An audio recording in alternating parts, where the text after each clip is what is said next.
Earth debate, Uncut and After Show. I'm your host Nathan Oakley, and if you are new to this channel, or you've not done so already, then be sure to subscribe. Hit the bell notification icon and join button if you'd like to become a Nathan Oakley 1980 channel member and keep up to date with the Flat Earth debate. If you would like to support the channel, there is a super chat that runs alongside each of these shows while they premiere.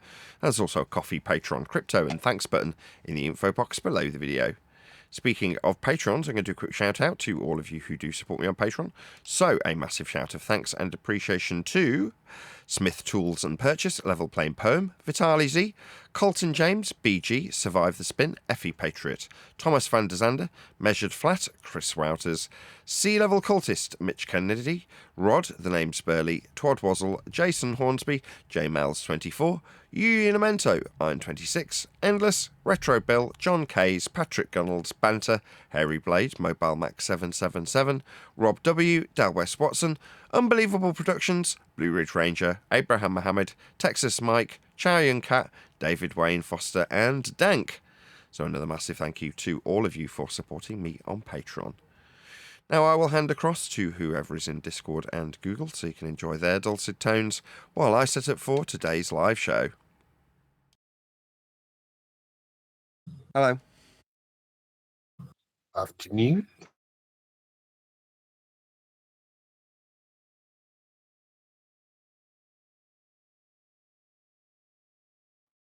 Yeah, I got a few messages from people asking if everything was all right. I'm like, but this is nothing new. I mean, things get hashed out on the Flat Earth debate. It's just the way it is.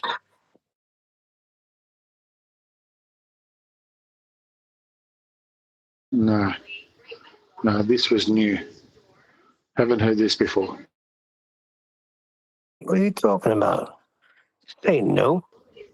Nathan was making an example, and he may have went a little overboard, but I knew exactly what he was doing. And so did I, but I'm talking about the lead up to that on the live shows. But that's what it is, though. It's a live show, so certain things are going to happen. If you try to curb everything, then what's the point of having a live show?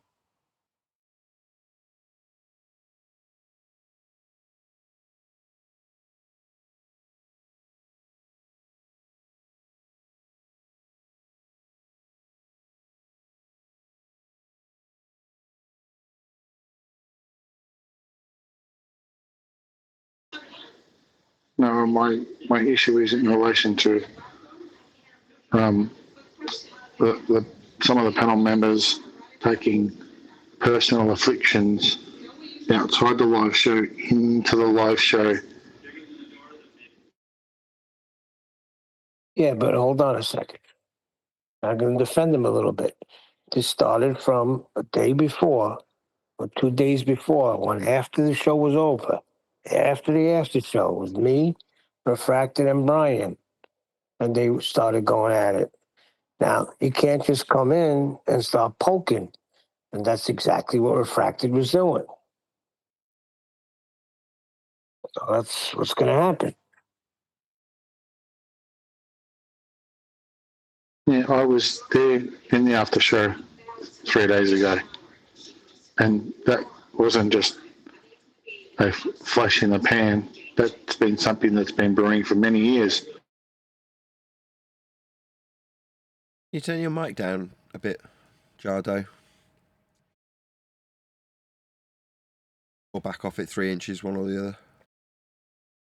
So wait a second. You were there when Brian and him were going at it, and Brian was holding him to task on the word gravitas, and he wouldn't concede? Correct. I was there, yes. Oh, that's right. You were there.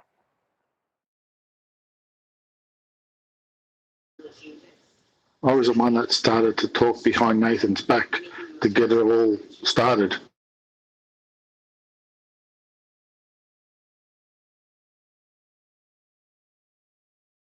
Are you in the car or something, Jardo? It's the first time I've used my earplugs. Sorry. I'll take them out. Yeah, if that's Bluetooth, they're the worst. You cannot use Bluetooth for some reason.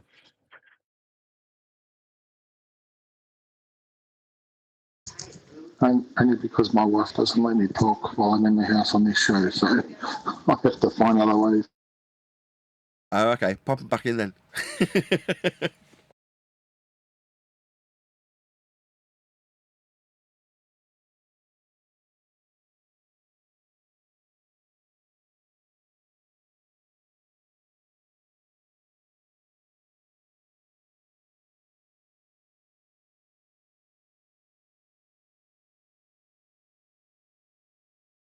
I guess there was quite a few people. I thought it was only me, Refracted, and Brian.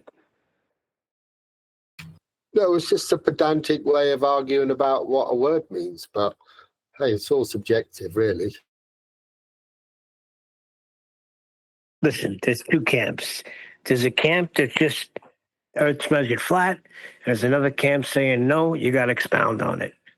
I could see both sides of it. So I get it. Sometimes it is good if Nathan would break it down and go a little deeper into it, because it is about the people watching, right? I find it difficult sometimes. I mean, one of my favorite people from Space Busters does a 3-hour in-depth commentary and basically gets pulled to shreds over some. I do understand the point made, but not everybody wants just Earth's measured flat. Some people want a bit more. So, but when we talk about other stuff, it's okay, about how somebody else has measured it and how that, and that's all they were. A lot of it was the arguing they were going on about was semantics, if you like, just, about, well, if this is what they say, then, so that's no different to anybody else debunking what somebody else says and pointing out what we think.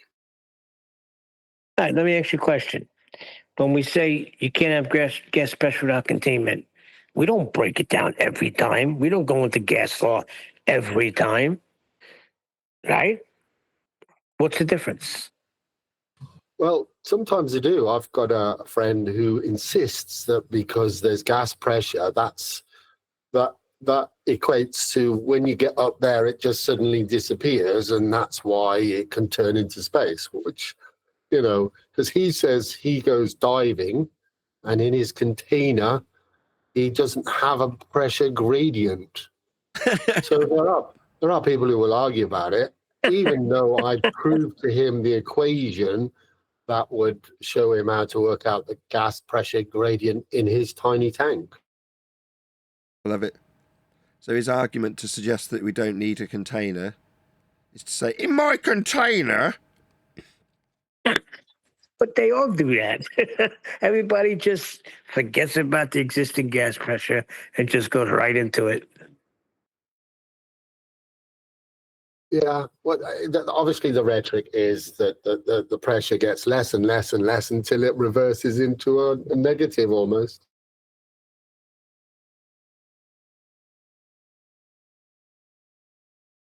If you sit in the middle of the aeroplane when they open the door, you might be all right. Well, I'll tell you, that Indian guy was all right, sitting in the middle of the airplane. He was the only one that was all right. Yeah, the one who was found wandering around afterwards. That is an amazing story to me. Like, you see the guy in the video, he's walking by, and people are like, what happened? It's like, I don't know. Come on, please. If you believe a guy just walked out of a crash. I mean, what is this, a scene out of Unbreakable?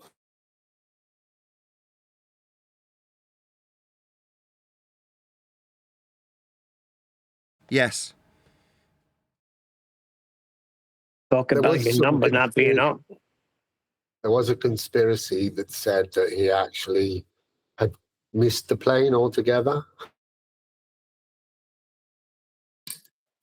Wearing a white T-shirt on his mobile phone walking out of a plane crash with not a drop of dirt or blood on his... Seriously, come on, guys.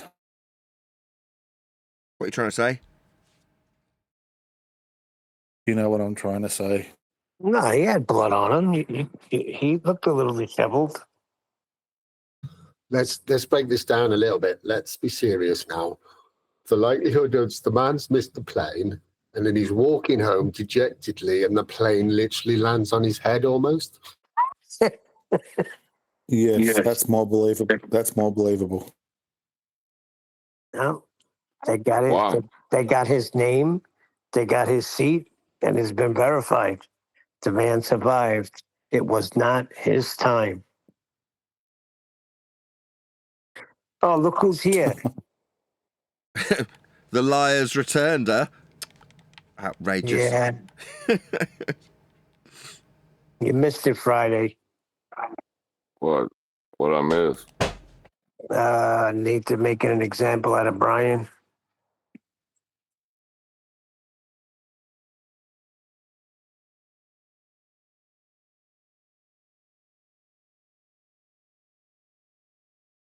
I didn't want that. I know you didn't want that, but you did come on earlier in the show and you did say that you didn't feel like you were amongst friends. Right? I didn't say I didn't think I was amongst friends. I said that it bothers me that friends would act that way.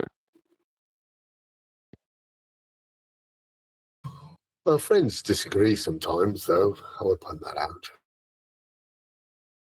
No, those are the words you used because I had to reassure you that no, this has nothing to do with it. I don't know. This is, you know what troubles me about this? It's like everybody's telling us we can't say Earth is measured flat. Now, they're not saying you can't say that. They're just saying to go into it a little more, break it down a little more. But it's all around this Earth being measured flat.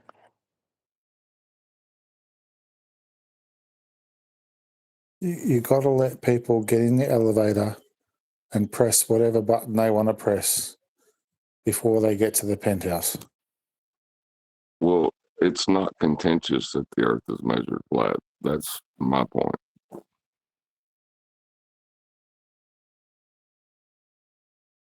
They don't get that point. I'm not being facetious either. It may seem so.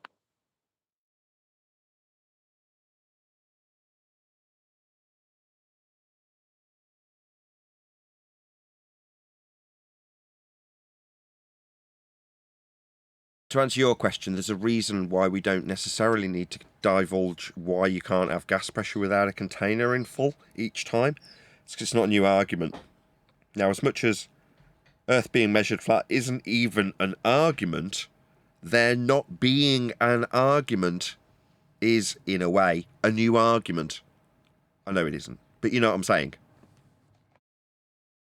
I see. Yeah, I get you. It's going to take a while for it to sink in. Initially, when I first started saying it, it's one of the few things I can actually ascribe to myself because of all the pushback I got. It's not like I'm going to forget. Now, what, 12, 18 months later, you go, what an outrage that there was any pushback. But there was. And I had to stand my ground. Now, it's later on in the argument, people are starting to pick up on it. That there isn't an argument. It's not contentious. Just to back John. Nothing to debate.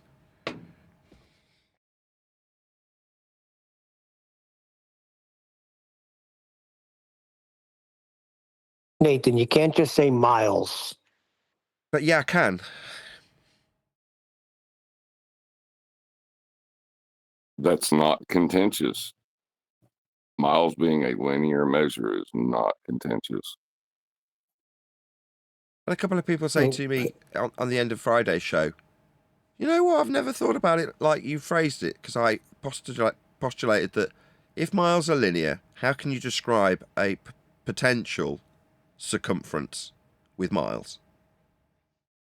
And a few people in the comments were like, you know what, You're right. How do we describe it in this term? You go, well, exactly. If we do it without even, questioning whether or not it's legit, suddenly it's perfectly acceptable to describe something that way. Now, radius value, fine, because at least it's linear, it's straight, right? But when you get to the circumferential value at 24,500 miles, for example, you're like, why is this being described in miles? Number one, we don't deal with distances in this fashion. There's a whole bunch of conversions. We're all well aware of them. So how can we just allow them to use this term, this flat earth only measurement term, to describe circles when they're linear? I don't get why we just allow this to happen. Now, I only postulated it, like I say, on Friday's show. Now a couple of people are going, you know what, you're right. You're like, yeah.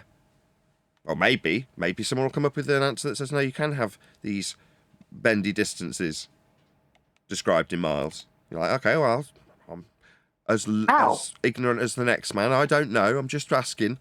But at this stage, you're like, surely we shouldn't give them anything whatsoever. Well, how was the term mile derived? Just a linear measurement of yards when they're combined in a linear fashion. That's why when people are like, well, I can wrap a tape measure around me, you're like, well, yeah, you can. Before but yard. when you're doing miles, because they're linear. No, the etymology of mile, before yard. Well, it starts with an inch. No, before that. What do you mean before that? What you mean, where's it being derived from? Yeah, where has the term mile in its etymological form and historical form being derived from? Polaris. Angle measurements derived in a nice, easy number arbitrarily applied so it can be segmented easily. And you can cite that, yeah? Not while I'm playing Fortnite, I can't. No. What's your point, though? What's the etymology of mile? My point has been, for the last couple of times I've come on here, I'm going to start poking you guys, because when you release the book, the questions that I'm asking are going to be the questions that people are going to be asking you, and you better be ready for them. Let me read it for you. The word mile originates from Latin word milia, meaning thousands, specifically referring to 1,000 paces. The Roman mile was defined as 1,000 paces, with each pace being 2 steps. Over time, the term was adopted into Old English as mil, and then into Middle English as mile, M-Y-L-E, eventually becoming the modern mile. Correct. So can you take paces up a hill and down a hill? Yeah, but they're linear. They're straight. Where does it say that in the etymology? Oh, take paces. Go ahead. Let me get it straight. You're trying to get me to engage in an etymological fallacy. In terms of how miles are used on a map or for distance in modern navigation, it's linear. Now, if you're saying, but the etymology is paces, and that's an etymological fallacy. How is it defined in terms of its use now is all that matters. Okay, so let's define it in its term now. Right. As apart from what Neil just Googled. The last time I Googled the definition, it was just describing it as a linear combination in yards. That's the only way to measure. Right, let's go. Let's get that citation.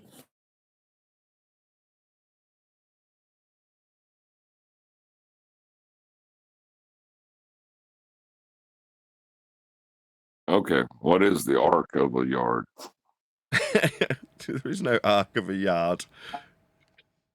That ends it right there.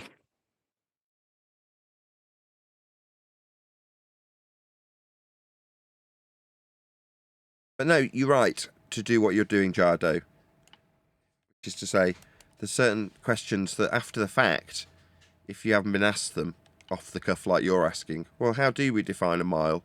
You go, well, okay, when did I last look it up? Not recently. Therefore, I can't tell you off the top of my head. I've got a vague idea. I have looked it up at some point. But do I know it verbatim? No. Does that make me look less slick? Yes. That's what you're saying, isn't it? Now, does it matter that it's, you know, once you've got that linear explanation as part of a definition, there's no arguing with it? Yeah, but if you don't get from A to B slick, then people will just see you not getting from A to B in a slick manner. Well, I totally agree with you. You know, it needs to be considered. And unless you're, you know, keeping us frosty, who else is going to? Our opponents? No, they're trying to catch us out, right? Correct. Yeah, so Need I to be on your appreciate it. toes. It's like when someone goes to watch a world title boxing fight and there's an absolute champion that's always going to win, 100%, aka Mike Tyson, and then he gets into a scuffle over 12 rounds and it's inconclusive whether he won or not. We need to knock the opponent out after the book and not get into a scuffle over 12 rounds. But that ain't going to happen with this. Well, I can keep asking questions and we'll get into a scuffle, all right, over 12 rounds. This is just the beginning. Do you know the arc of a mile? That ends it. See, that's the whole thing. It's no scuffle. No. The claim is that a mile is a linear measurement. Yes, That can be it has countered no arc. by saying that Romans took paces over a certain distance as the beginning of the mile. So how does paces become linear? Because it's the shortest distance between 2 points. An inch. So if you're taking is- paces over topology, how does that work between 2 points? Well, you have to arc it after you get your linear distance.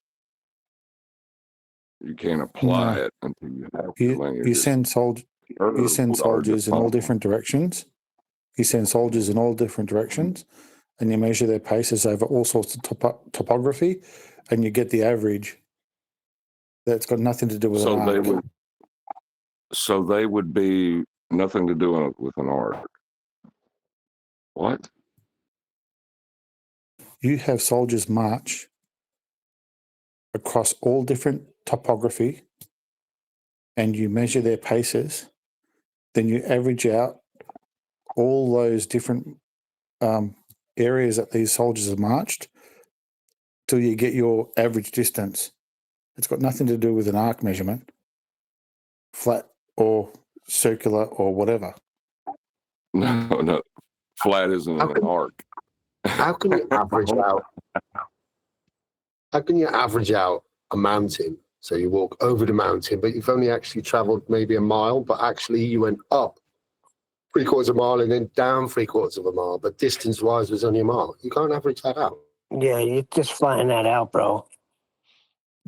Yeah, and how did you get the height of the topography to figure out how much you've lost and gained to assert that you're getting an average to begin with? See, here we go. So, right. So this is where we're going into the area where new people that come to listen to this show turn off. So the Yeah, but linear don't worry about measurement that. You of a can't have mile it both ways. historically. Don't concern yourself with that. Still I'll concern talking. myself with that. Right. Still talking. I'm saying if you're trying to keep us frosty, do that, and we'll sharpen our wits.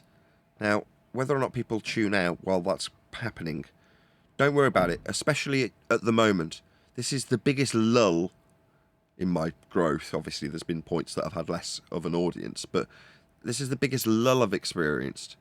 So this is the time to do things like that. Keep us frosty, training, rehearsal, however you want to phrase it, right? This is the right thing to be doing. Don't concern yourself with what the audience will be worried about. Like on Friday, right?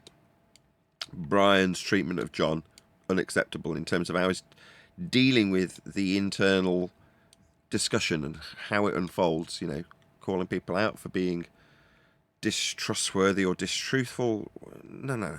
None of us are like that. So he needed telling off, and he did, right? Now, from my point of view, hopefully I showed reasonably good leadership attributes while that was going on, making an example of him, finding something slightly askew with how he said something to call him a liar for it, seemingly unjustified at the time, right? But actually, strictly speaking, true. Well, he didn't need that. Brian didn't. And he got the point, right? Very quickly, we were friends afterwards, talking for an hour or two. Yeah? And I hung around to make sure things were square, because you're walking on a fine tightrope. But those sorts of things can be addressed when there's a limited audience anyway. Not limited, but the majority of the people who are here, they're on our side, right? They're not going to walk away because I swear. But they'll say, other people might walk away if you swear. Do you know what I mean? Well, yeah, that will, while it's the case, take under advisement. Same with people, like how we treat each other in the case of Brian, or in this instance, how you whip us in line and say, right, okay, fine, this is a great argument, but it only takes you not knowing how to define what a mile is with linear in the actual definition for someone to take a Socratic approach with you and suddenly make you look weak. Well, okay, don't worry about how the audience takes that, though. You know what I mean? Yeah, you hung around long enough to freaking call me Fredo. What a great actor.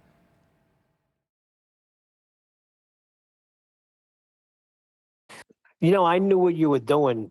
It was quick-witted, but I knew exactly what you were doing. But Yeah, because I looked for about 5 openings. Couldn't find one, because Brian's quite straight talking. So, you know, I had to find somewhere where he's slightly off with his words. And it's only when I had to push him a little bit to get him to say, you tell me where he's wrong. That's it. That's brilliant.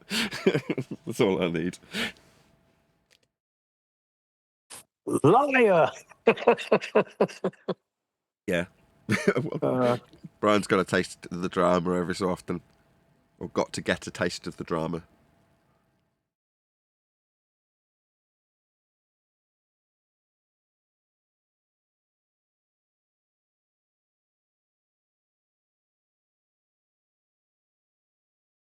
Exciting times. And will I do badly in an interview between now and when, you know, after the book comes out, when I'm out on the road and somebody's trying to catch me out? Will someone catch me out? Yep. Absolutely. Yeah. Will there be interviews that I do that go badly? Yeah. Probably. Hold on. Catch you out on what? Whatever. What's to be caught out on? Whatever. Doesn't matter. It will not alter the overall position that I stand behind. Now, there is something that you can't buy or feign or rehearse for. Do you know what that is? Supreme confidence in the facts in this matter.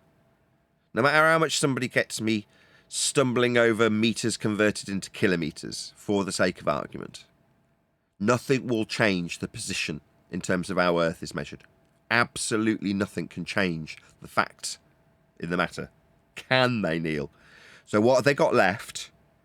Personal attacks. That's it. Make the person, the messenger, in this case me, look bad. Now, from some people watching that, they'll go, that's weak. Others, it will work quite nicely. The majority of people, in fact, it will work quite nicely for them. Now, if I can avoid that 9 times out of 10, I'll be happy. If 1 in 10 interviews doesn't go my way when I know the majority of the world despises me, I'll be quite content with that. Now, most people, it would be devastating. 1 interview out of 10 goes wrong. They're like, oh, my career's over. I'll never... No. We're all too thick-skinned for that. Right? So I'm well and truly prepared. But that's because of people like Jardo around me going, what about this? Have you thought about this? Well, actually, no, I haven't. Maybe you want to think about, like, that's people who are genuinely concerned for my well-being, aren't they? Jardo is concerned. No, not really. Yes, really.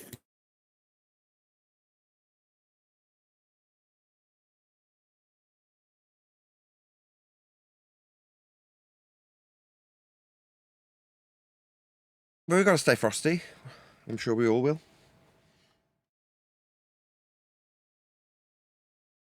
Apart from Polaris measurements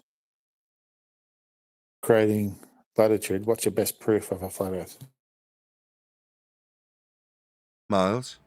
All measurements of Earth. Always. Doesn't matter if you're navigating, making the maps themselves with systems like Polaris, sailing, flying, you name it. If anything involves Earth measurement, it's always flat. There aren't any exceptions.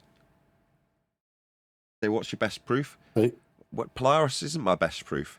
If, in fact, in the last show on Friday, somebody started pulling apart that Polaris measurement and saying, well, do you actually stand by the circles themselves? I'm like, no.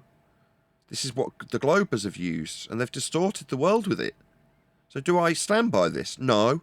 The current Western world rhetoric of a sphere utilises this particular flat Earth measurement of Polaris to create a system we call latitude. It's used regularly. It is absolutely unequivocally flat. But is that mine? No. I haven't done any of this. What would I suggest if someone was to ask me? I'd be like, we need to start a scratch. We need to freshly do all of it. All of the measurements. But unfortunately, our history is tarnished with kings and queens and rulers that want their name on the world after they've gone. Now, that means that there's a lot of vanity spread into the measurements and the maps. Well, I can't help that. But if we want actual measurements, we need to measure it. Have I done any? No. None. But the ones that do exist already are all flat.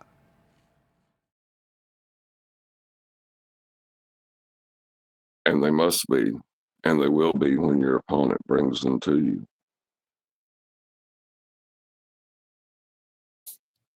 Like latitude measurements to the sun, using the sun. Using Polaris, you mean? But yet, well, it doesn't matter what they use in the sky. They will use a plane of reference to get that.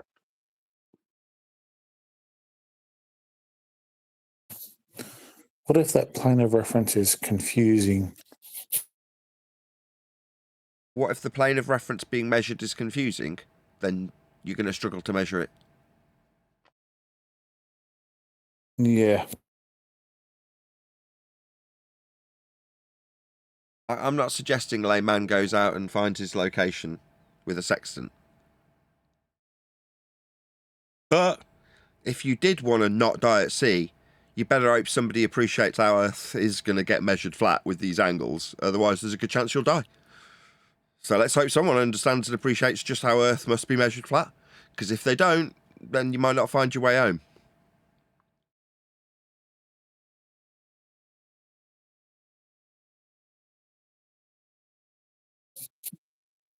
What if I was at 79 degrees, 45 degrees south, 82 degrees, 0.30 west, and I was looking south towards the sun, and I took an elevation angle to the sun to work out its GP?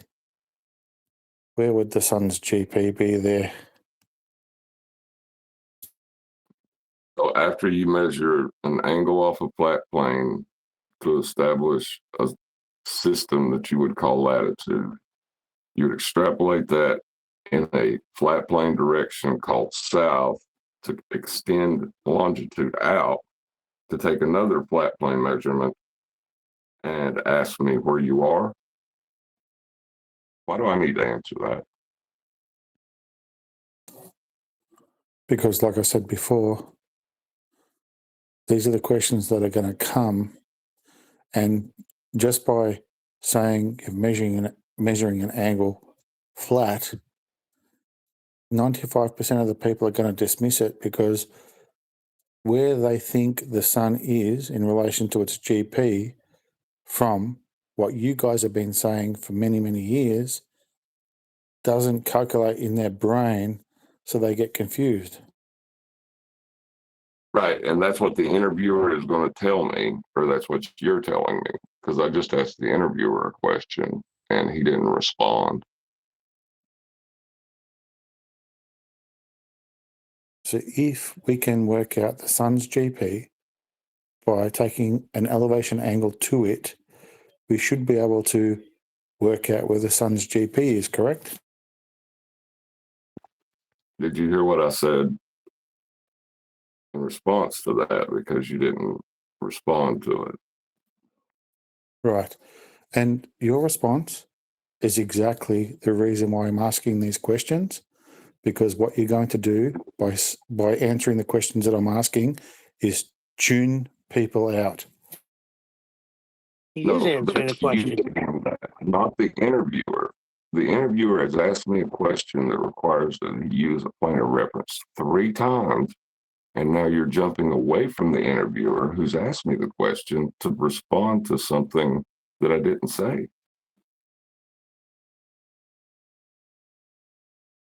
If I'm at Union Glacier and I'm looking south and I take an elevation angle to the sun and I can calculate where the sun's GP is, that is, which we can already calculate, other than using flat earth measurements, which 95% of people will dismiss initially. The sun does not work out where people think it would work out. This is some of the questions that are going to come. That's why I'm asking them. Yeah, but did you hear what you said? That if an interviewer comes back with what you just stated, he looks confused. You just used flat earth angle measurements off a flat plane in a direction with respect to a flat plane to measure another angle from a flat plane to assert it's not a flat plane. That doesn't make any sense, interviewer.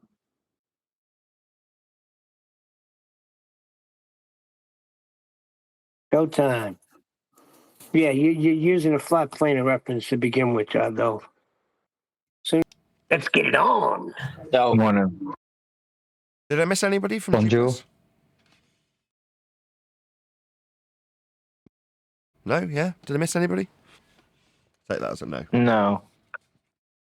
Well, I'm going to put out a short Never video put about a this after the fact, but quick shout out to DJ One Deck for sending me a manual super chat. I should really give props to Dave Weiss for originally coming up with the term manual super chat. That is to say, posted me £30 with a note, what I would call a manual super chat. So I'm going to read it out. It says 30 words not allowed to be used when you're explaining how Earth curve is measured: sea level, horizon, horizontal, parallel, plumb, perpendicular, elevation, angles, triangles, sea sextant, theodolite, spirit level, altitude, vertical, tangent, straight, line, up, down, plane, north, south, east, west, azimuth, linear, and flat. 30 words, and that's that. You can't use these unless you're explaining flat. Thank you very much for the £30 super chat. That's very much appreciated from One Deck. DJ One Deck, no less. So thank you for the manual super chat. I really, really appreciate the support. I immediately handed it over to my wife, who is overdrawn. So thank you very much, One Deck. Really appreciate it. Any evidence of a physical geometric sphere edge? That's a horizon, formerly known as Earth curve. No, but I was in 24/7 the other day, and for over an hour, they were talking about the occultation of things in the distance. It was literally making my stomach sick.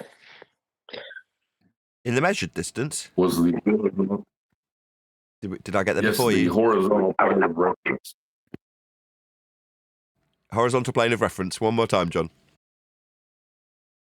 the horizontal plane of reference was obstructing things in the distance with linear distances. Yes, if you assert that the calculation of a differential between surface level and a parallel eye level with a depression angle measured with respect to your height from the surface level that is measured, then you can infer that there's an obstruction in the distance below the surface level that you've measured. So the surface level is blocking your distant view of the surface level, is one way of putting it.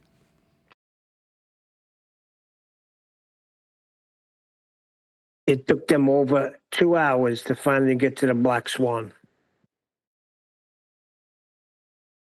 But the distances in the black swan, I mean, I'm not suggesting that it's a bad argument, and I can't remember who it was last week that said, in order to have the black swan argument as a flat earther, like with a lot of the criticisms of any Feast of Nonsense argumentation, we must give them so many allowances. It was you, John, Refracted Curvature, while we were editing the book, we were editing a section on the black swan, and John pipes up and says, just to have this discussion with the ballers, you had to give them so many allowances. Now, one of them is distance. Yeah? Just to discuss this. Where are you saying the Earth curve's blocking the view in the distance? All right, well, if you're going to give it me in miles, it's going to be linear, isn't it? So you want to infer that there's a obstruction in distance that's linear. That's flat. There's no way you're going to utilise this linear distance measurement to an obstruction that's below the surface level that you've measured your height above without me pointing out that you've measured your height above the surface level and the distance is flat. They need all of those things to move forward in the black swan argument.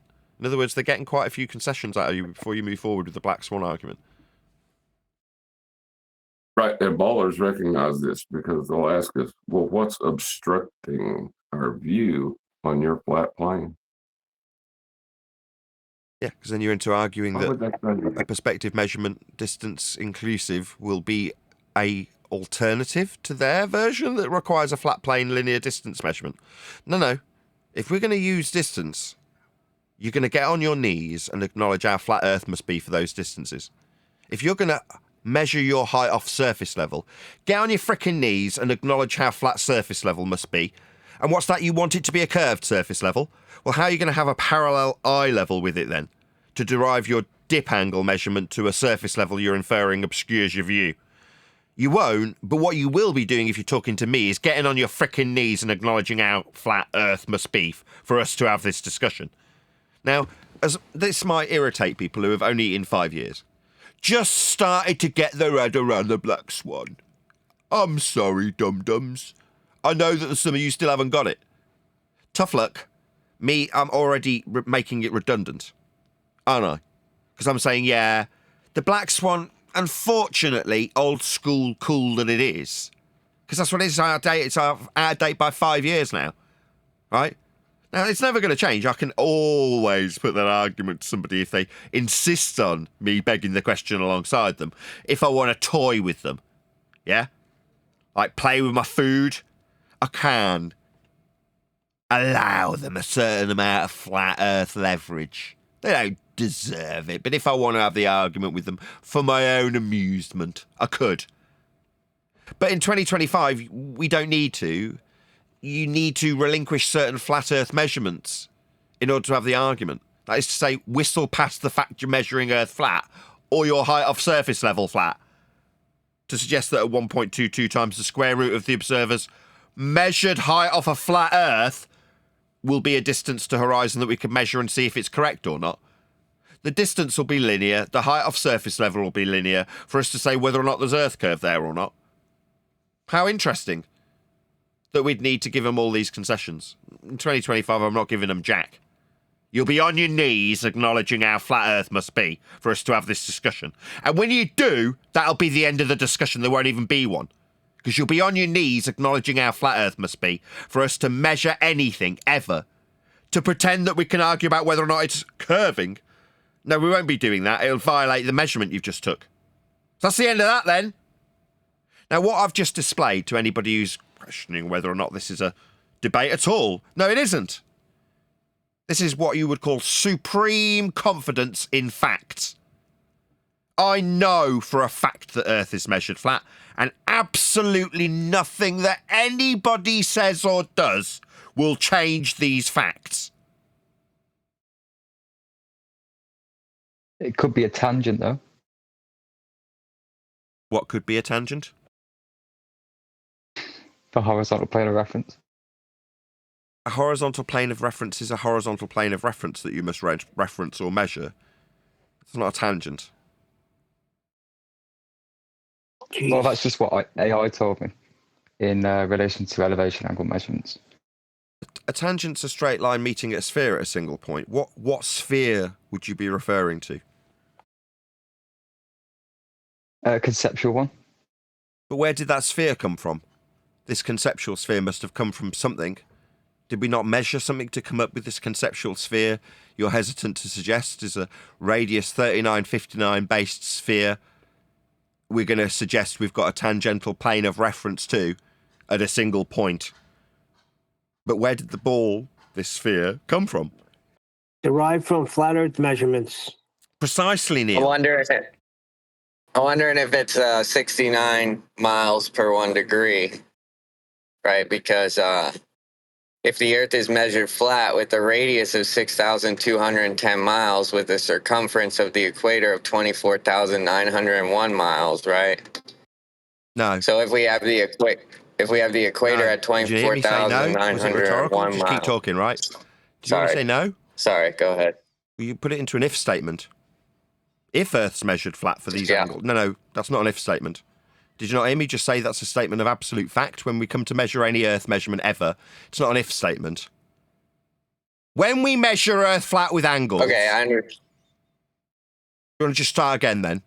Okay. When we measure Earth flat with angles, do you want to start again? Okay, yeah, the Earth measured flat with a radius of 6,210 miles. Sorry, just want to stop there. So when we measure Earth flat, did you say? Yeah. Yeah, that's the end of this And discussion. the Earth is- That's the end of this discussion, though, isn't it? So we've measured Earth flat, then. Yeah, I'm just wondering how you get pi. Oh, well, then equaling wonder 2. all you like. It's the end of this discussion, though, isn't it? We measure Earth flat, then. Yeah, no, I agree with you.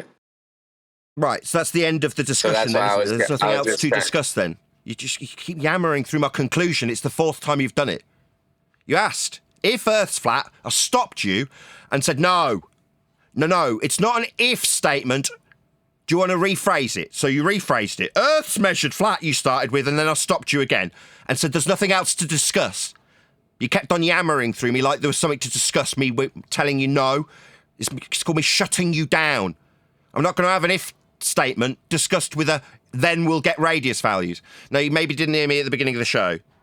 That's contentious. The way the ball comes to fruition is by measuring Earth flat with angles. Now, do I stand by those as my measurements or my version of the world? No.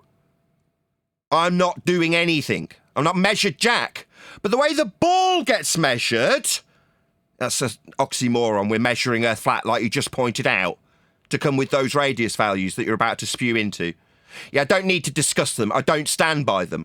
But the ones that are in existence already are flat, and that's the end of this discussion. Beyond that, I don't stand by any of these measurements. But you, if you're a baller, I'm not saying you are, need to stand by measuring Earth flat to believe in your ball, at which point I end the discussion, and I want my audience to understand that. They're not my measurements. I'm not standing by a circumferential value in miles. That's ludicrous also. No, I haven't measured any of this. So why are you asking? Why are you putting it out there? When you get to the statement that you suspiciously put in an if statement, it's not. Yeah, it had a discussion that could have taken place. As soon as I said, no, it's not an if statement, it's just Earth gets measured flat for these garbage numbers that created balls. Yeah, Earth got measured flat for them, that's the end of the discussion, so I don't care about radius values. I don't care about what the circumference of the outside limitation of Polaris is. I couldn't care less. But everybody who wants to believe they're on a ball must accept the fact that we measure Earth flat for all that crap. That I do not stand by and do not care to discuss. It's not mine. I'm not Copernicus. So I can't set up a syllogism for you. I don't need one. What do I need a syllogism for? I don't need logical. Just talking about I'm still talking. I'm still talking. I don't need one. You talked about. I don't. Are you deaf? I'm still talking. You asked me if I needed a logical syllogism for a statement of absolute fact. Do I need to infer that with logic? Hello? I don't need one. Do you understand? Are you deaf? Do you understand? I don't need logical inference for a statement of absolute fact. Do I? Are you deaf? Yeah, I would agree with that. So why are you offering me one then? So do I need one? Yeah, you can shut up now. Do I need one? No, I don't, dum-dum. Why are you suggesting I need logical inference for absolute fact? It's the second time you've done it. Number one, it's not an if statement. Number two, I don't need logical inference for statements of fact. But you're asking me like I need one. No, I don't need one, sir. Do you want to sit down and shut up now? Well, what's your justification? If you don't need a justification, I don't need one because you told me it's measured flat, you stupid clown. When you told me, after I corrected you because you were wrong, you understand that your if statement, that's like you using logic, was wrong. You didn't need an if statement because your statement was about a measurement that you took. No logic was inferred. A measurement would have been taken of an angle. That's why. Do you understand? Yeah, in a linear amount of 69 miles. Good. Now, shut up with your if statements and your logical inferences for absolute facts. Shut up. Sit down. Clear? Is that clear? It's not rhetorical. I'll tell my audience, yeah, what I've just done is just shut this man down. Because he started out by asking me if Earth is flat. No, you may be not paying enough attention to the show. It is absolutely, without question, measured flat. And after I corrected, you told me how you'd measure Earth flat in the first instance, and then asked if I needed a logical inference. For what, your flat Earth measurement that you're measuring? Definitely not. Now I'm annoyed with you and telling you to sit down and shut up, asking if you understand and getting silence. Understand how wrong you are to use logic for statements of fact that require measurements. Doesn't need any inference attached to that. It certainly doesn't need you talking through my conclusion. Yeah? I asked you if you understood and you left silence. Now you've got the belligerent determination to talk through my conclusion for the fourth time. I'm telling you off. It's not logic that we need, it's understanding of facts. Facts about how Earth gets measured.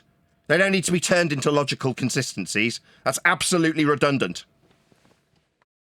Nathan, you're talking to a person you heard it here first. agitation. Pi equals 2 in reality. And that's how you measure the Earth flat, because pi equals 2. Yeah, that makes sense. No. We didn't measure Earth flat with pi equals 2.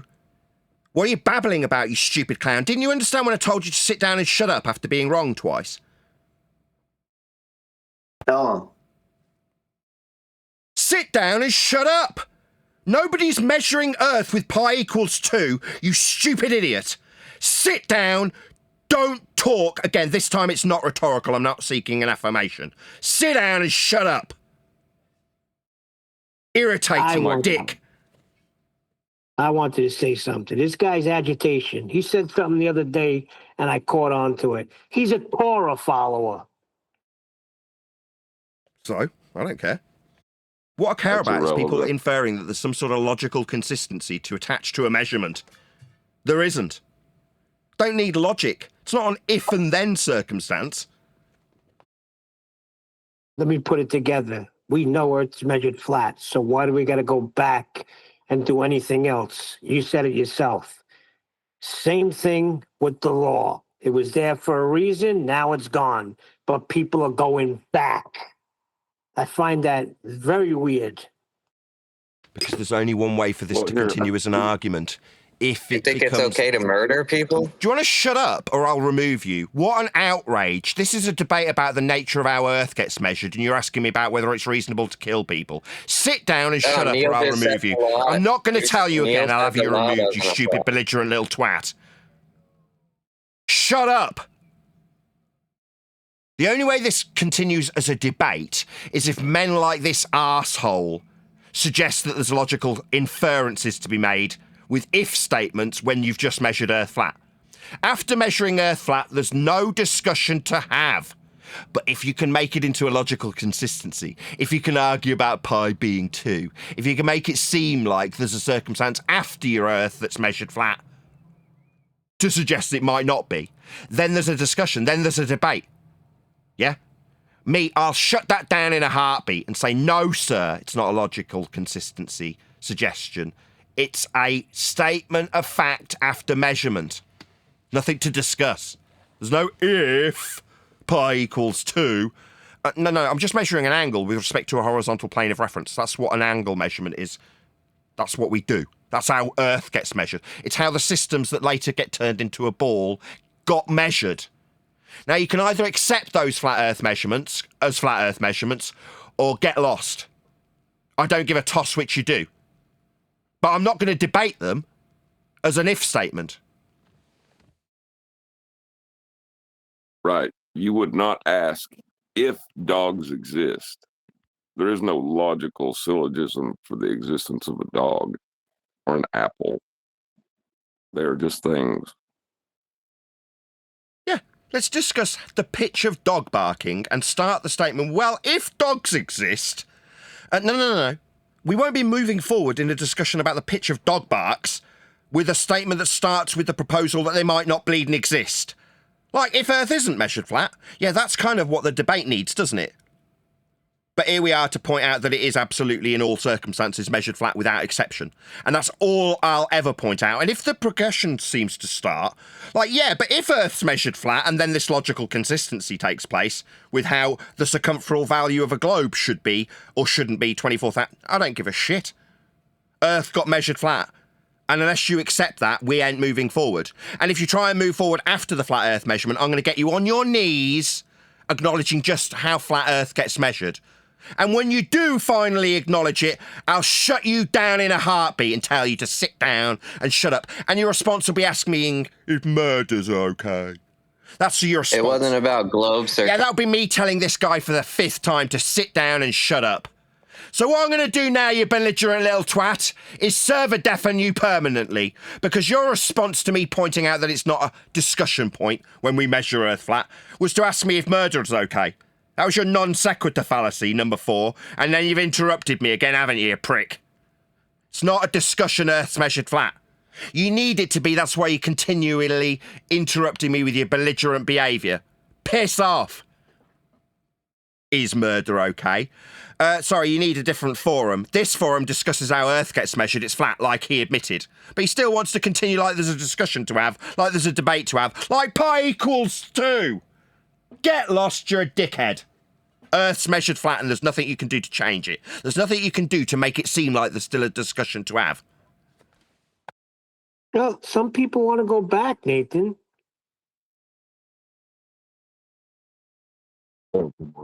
What is the circumference then, if you're measuring it? So what is the circumference? Yeah. So what are you talking about? Sorry, so what are you babbling about? What are you talking about? The circumference? You're appealing to measurements, right? Sorry, Earth gets measured. You appreciate Earth is getting measured. What are they? So you're asking me something. I asked you something. Do you understand Earth gets measured? Yes or no? I understand that. Right, so Earth gets measured and it gets measured flat. Do you understand that? Are you deaf? Earth gets measured, that's right. I'm not measuring Jack. But Earth definitely gets measured. And in the little silence where that man didn't answer, the answer was yes. When Earth gets measured, it seems he's interrupting me. It seems this arsehole's interrupting me. You're interrupting me, sir. Yeah, I just needed you to affirm that Earth gets measured, and then I'll go on to point out that when it gets measured, it'll be measured flat. You seem to ask me about the circumference? No. Yeah. We're not measuring any... That's you interrupting me again, sir. Do you want to get removed like the other guy, you total wanker? It's a question, it wasn't rhetorical. Do you want me to remove you? If you do, you'll talk when I'm talking, like you are now. Yeah, you just continue menstruating all over the place. So this guy's getting removed because, like the other guy asking if I'm okay talking about murder, this guy's now suggesting that I'm a woman on my menstrual cycle. No, I'm not. I'm a man pointing out that Earth gets measured flat, and then I'm asked about globe values of circumference. Notice at the beginning of the show, I said without any equivocation, I don't stand by these measurements, but when Earth gets measured, for you and your bull belief, not mine, I don't stand by them. But when it's measured, it's flat. And that's the end of the discussion. I'll be told I'm menstruating when a guy who continually interrupts that fact doesn't get to obfuscate the facts of the matter. Earth gets measured flat. Yeah, that's right. Yes, so that's the end of the discussion then, isn't it? What's that? You want to talk about a circumferential value that'll get turned into a globe so it can seem like there's a debate to have? No, once we measure an angle to the flat surface that we're measuring a flat surface for angles. I don't give a crap what you derive in terms of circumferential value after that fact. We've just measured Earth flat, and that's the end of any discussion that's going to be taking place. But you want to tell me I'm menstruating. Now, I'm telling you to shut up and appreciate just how flat Earth gets measured without incessant interruption from belligerent dickheads that need to tell me I'm menstruating or ask if murder's acceptable. Because that's what I've got so far, isn't it?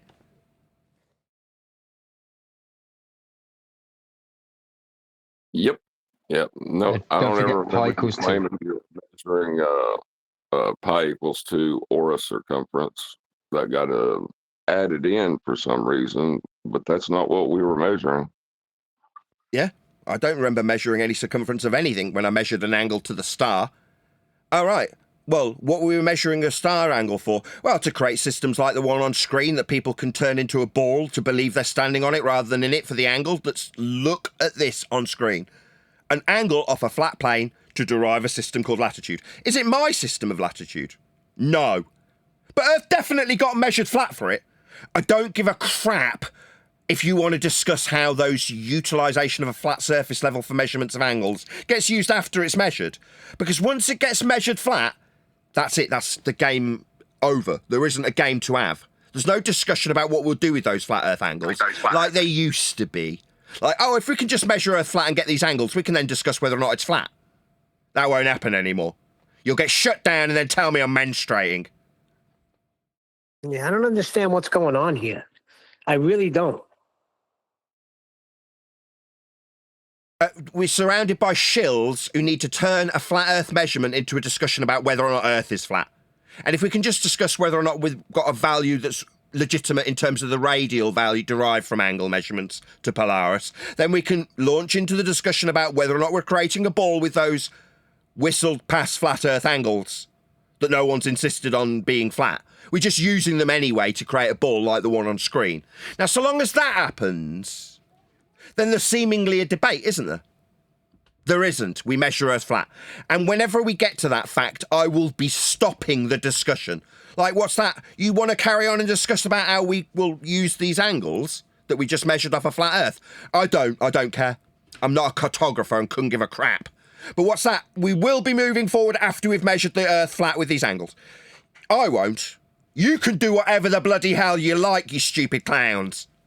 I'll just be stopping you and going, I'm all right. Now that we've measured Earth flat, I'm good, thanks. What's that? You need to know how it all works afterwards. Oh, well, on you go, with your flat Earth measurement in tow, and me demanding you're on your knees acknowledging just how flat Earth will be for you to move forward in your stupid ball discussion. But I'm good. I'm all right looking at you on your knees measuring a flat Earth for angles. I'm good. Okay? What's that? I'm menstruating? No, I'm good. Thanks. What's that? How do I feel on the subject of murder? Oh, I'm good with the flat Earth measurements we just acknowledged. Maybe if we can have a discussion that's ancillary to that, we can forget that we just measured Earth flat. But I won't be. I'll be stopping right here.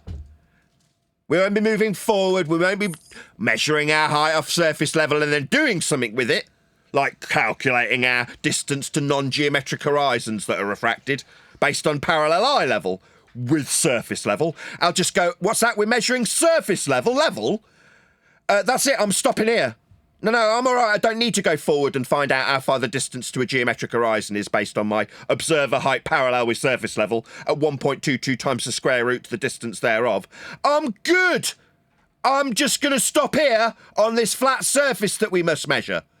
at the starting point and then go nowhere with you telling me that we need to move on. And when I refuse, you can ask me about murder or tell me I'm menstruating.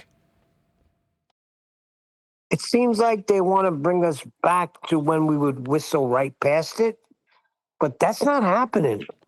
Those days are over. Nah, it's called Neil- smoke 'em if you got them. Right? I mean, as soon as you start with, oh, it's too big to measure the curve. Yeah, smoke 'em if you got them, because you just ended yourself. Right? Because We've been doing this years. Yeah, man. Good morning, Got a guys. chocolate. Just saying, they've been doing this years though. Go back 3 years when Semp was on it with the celestial navigation. That's what they've always done. They jump the gun and they skip past the angle, don't they? They did it then. We dip. They didn't want to. All right, we measured the angle, but now we want to talk about this. Yeah, we'll just forget about that flat Earth elevation angle we've just measured, and we'll talk about something else. They jumped the gun and they skipped past the angle, and they got themselves in a sextant angle. No, well, we're not having it no more. I'm sorry. I agree 100% with Nathan. I'm not going back. There is no Can going I back. interject? Yes, feel free. It's very akin to Hold on pointing one out second, to John. someone Hold on one about second, the John. ball being. John, just one sec. Go ahead, Jado. Once we take the elevation angle to Polaris or any other star for navigational purposes, we do create a circle of equal elevation. Is that correct? You can, but I'm saying no. Once you derive circles of equal elevation for things like the equator, like elevation angle at the minimum for Polaris, you can derive systems of latitude and all sorts of stuff, can't you? Yeah, you can. You can do that. But I'm saying, no. Once we measure that angle off a flat Earth, I'm good. I don't need anything else. Now you're saying we derive circles of equal elevation. Do we? I don't. My sister might have done a couple of times when she was out on her boats. I've never done that. I don't need to.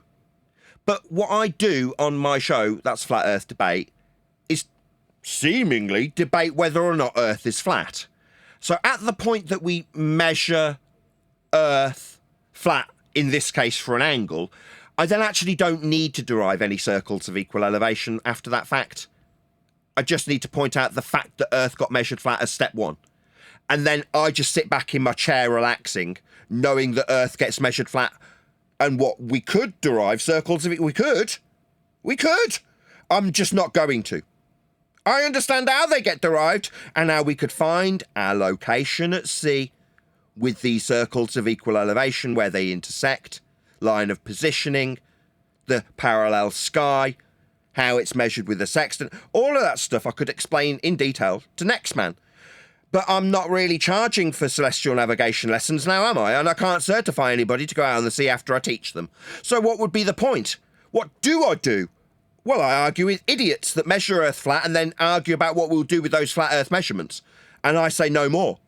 Once we measure Earth flat, I'm going to stop you in your tracks and say, are we okay now, right? We understand that Earth just got measured flat.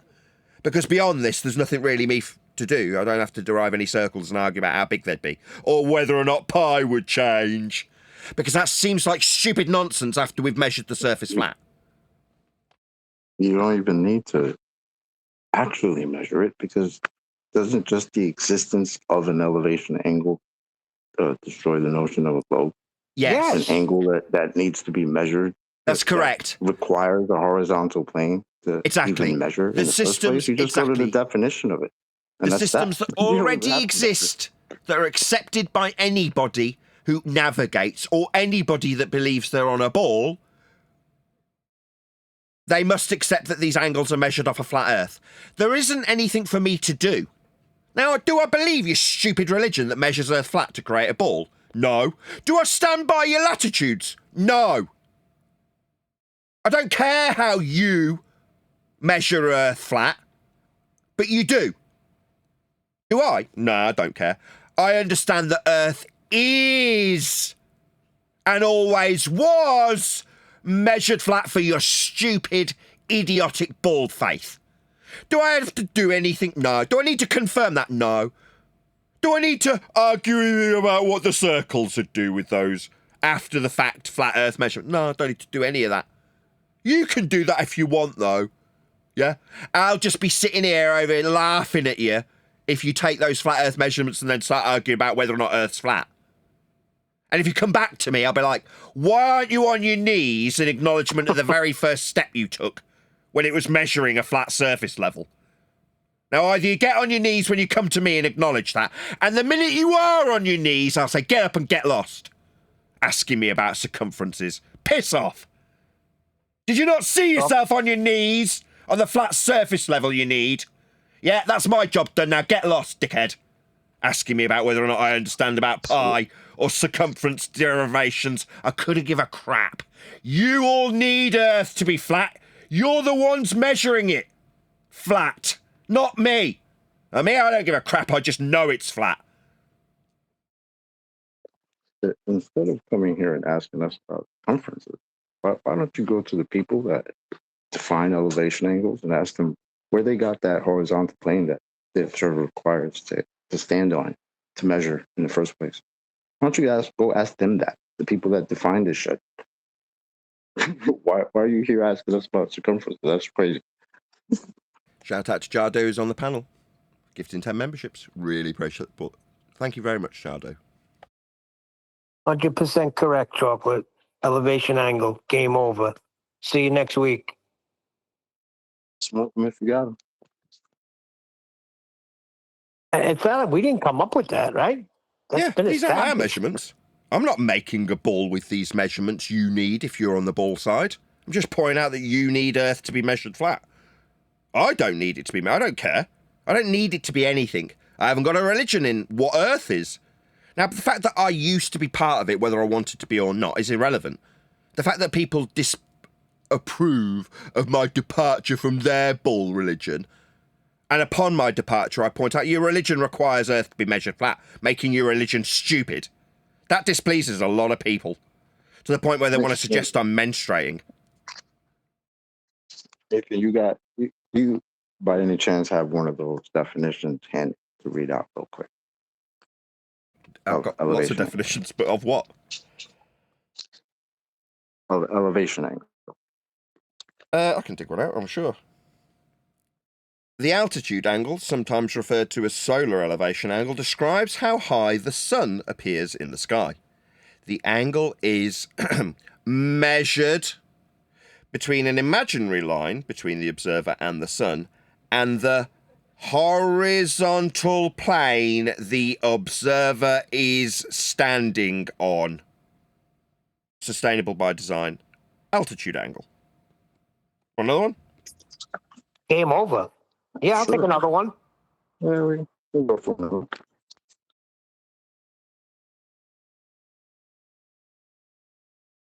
I've got one by Radar Tutorial that I quite like. Let's see if I can dig that one out. It's almost as if they need a flat plane more than you do, Nathan. Again, they need a horizontal plane more than we do. I'm not creating a ball religion with a horizontal plane. They are. Altitude angle is the vertical angle between the projection of the sun's rays on the horizontal plane of the Earth's surface. Oh, I like that one. Okay. Another one. Target elevation angle between the horizontal plane and the line of sight measured in the vertical plane through the line of sight. Positive angles are measured upwards from the horizontal plane. Principles of Naval, Ordnance and Gunnery, page 514. Yeah. So that's kind of my point. Law believers, instead of coming here and asking us ridiculous questions about circumferences and pi equals 2, I don't even know what the hell that means. Why don't you go ask all these people why and what the hell they're talking about when they're talking about a horizontal plane? Okay? That's your issue. That's your problem. You guys need to figure that out, because if they're calling it a horizontal plane, well, that's what you're going by, right? Elevation angles exist. We measure them. Well, then we're using a horizontal plane. You guys need to square that circle, right? Not our problem. It's yours. You're supposed to, whatever the hell that means.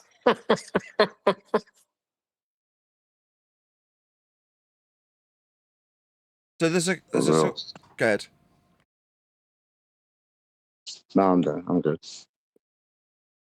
There's a question of whether or not, when we're talking about this flat plane, the one on screen now that we measure all the angles for to create balls to stand in and project angles through to a celestial sphere that we created with flat plane measurements of a flat planar sky. That's what we did. Yeah, that puts you inside a giant ball, but the ball has come from those flat earth measurements. And when we do this with our seeming opponents, we're doing it completely redundant. We don't need to. They need a flat plane more than we do. But there's a certain question about whether or not, when we do it with gas pressure, we don't go through every nuance of how you require containment to abide by the second law of thermodynamics or any description of gas behavior. Like PV equals nRT, the V being volume. Go ahead. But that's exactly where I was going with it, right? That's why I said we don't even have to actually measure. Just the existence of the elevation angle and its definition is enough, right? It's almost like a antecedent consequence relationship, right? I mean, you require a horizontal plane for an elevation angle to exist and be measured. That is that. What you do with it afterwards, make it a ball, make it a square, make it a flying cube, whatever you want to do with it, you're free to do with it. But in the first place, it needed a horizontal plane to be measured. So, yeah, it's kind of like the definition of gas pressure, right? The very definition is you can't, what do you call it? Hold on. Very definition of gas pressure is the force the gas exerts on the walls of the container. Requirement, you need a container. Yeah, you need a horizontal plane for elevation angle. But given how new After that, welcome to flat Earth. But given how new this discussion point is, there's people originally, 18 months ago, that questioned whether or not it was even valid to say that Earth is measured flat. Now, it's just communicating it to enough people for them to recognise the awful truth of how Earth gets measured to believe in a ball. Like all these diagrams on screen. We're not making it up when we tell you, that's the ball believer, that you measure Earth flat. So me saying Earth is measured flat, it's like, yeah, if you measure Earth, I don't need to. It's already been measured. It was measured flat, and then a ball was created with those measurements. So for you, who want to faff and worry about how Earth gets measured, you, believing it's a ball, will, if you look into how Earth gets measured, find out, like I did, that it gets measured flat. Now, when I say, oh, well, that's the point where, if you're listening to me tell you that, you can make a decision. Get on with your day knowing Earth's measured flat, or become an evangelist for flat Earth and learn all the arguments that you're going to have from other religious zealots. Now, that's like saying to a Scientologist who's escaped the Scientology cult, well, you could start a YouTube channel and sit outside main residence of Scientologists writing Scientology's a cult in chalk on the street in front of their main headquarters. You could do that, but most people wouldn't want to. Now, shout out to Growing Up in Scientology channel, because that is precisely what he wants to do, feeling that he's been aggrieved, or whatever the word is, by his former cult, and he wants to dissuade existing cult members from the cult they are unaware of being in. Now, I can totally relate when it comes to the same exact circumstance with, surprisingly enough, the exact same religion. It's just most of the Western world, nay, entire world, are unaware that when they describe their faith in being on a ball, that faith in being on a ball actually involves measuring the surface of the Earth flat to create a ball mathematically. Most are unaware of it, and most wouldn't, after finding it out, necessarily want to stand in front of Neil deGrasse Tyson or bang on the door of the BBC to let the rest of the world know that they've been deceived like the Scientologists have. But some people do, and if you do, you better learn all the arguments and be prepared to get, knocked about mentally and physically and all the rest of the things that come along with people who don't like you telling them that they're in a cult that measures Earth flat to believe they're standing on a ball.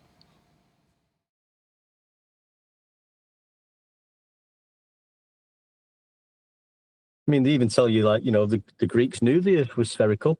And then when they go on to explain how the Greeks measured Earth, they'll be describing how they measured elevation angles for the sun.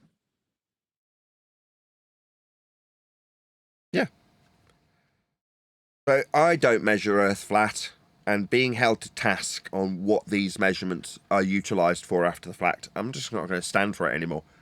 It's like when someone says, well, you're saying Earth's flat, I'm like, no, that's how it is measured for all beliefs in all shapes and sizes of an Earth that I don't give a toss about in any shape or form. I just know how you will measure Earth if you are to believe you are standing on a ball. You're not, and all measurements that create that maths we've looked into, and they start with flat Earth measurements. Now, once I found that out, I got on with my day, and now I don't care.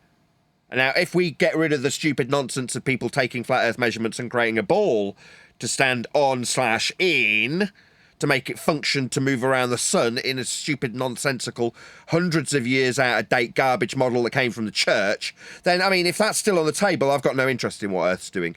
And if someone starts telling me, I'll tell them that the Earth's measured flat for their stupid ball belief. But that's it. Unless we get rid of all that nonsense, who cares? I'm not going to be able to take the entire existence of Copernican heliocentric measured flat worldviews and turn them on their head for every numpty that doesn't appreciate just how flat Earth must be for that belief. Once it's disbanded, then I might take an interest. All right, we can start from scratch now, actually measuring Earth and getting an idea about what it is, beyond the already put in place flat Earth measurements that got turned into a ball. Because I don't take any value out of any of them, and suggesting that some of them are flat Earth models is an outrage. Just used to strawman us into pretending there's an argument to have. Earth gets measured flat always. There is no argument. And I don't need to measure jack.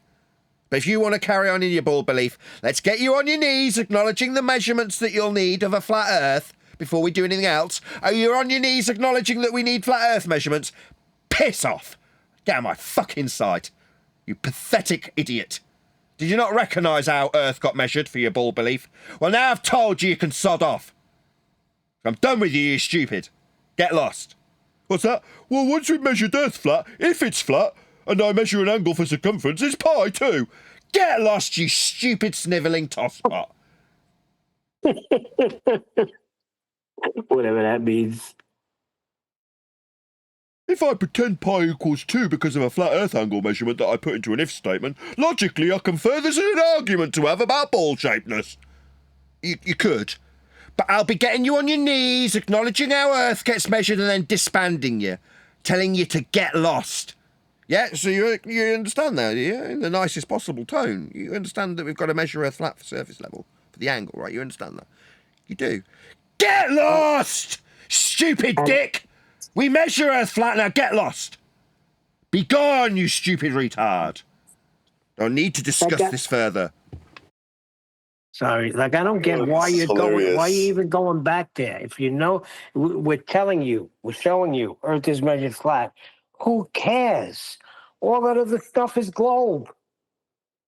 Yeah, we do. It's not that it's globe; it's calculation, and calculation is a relationship between measurements. Now, if your calculation contradicts measurements, guess what's wrong? It ain't the measurement. Calculation's wrong. Right. Yeah, but I don't care. Misapplying I don't care what you do with your calculation to calculate what you like. After you're off your knees of the flat Earth that gets measured, at which point I'm telling you to bugger off, shouting at you, and you're like, but what are we going to do with these flat Earth measurements? I don't give a toss what you do with them. Turn them into a ball for all I care. But when you come back saying, you know those flat earth measurements that you got me on my knees acknowledging, I managed to turn them into a ball.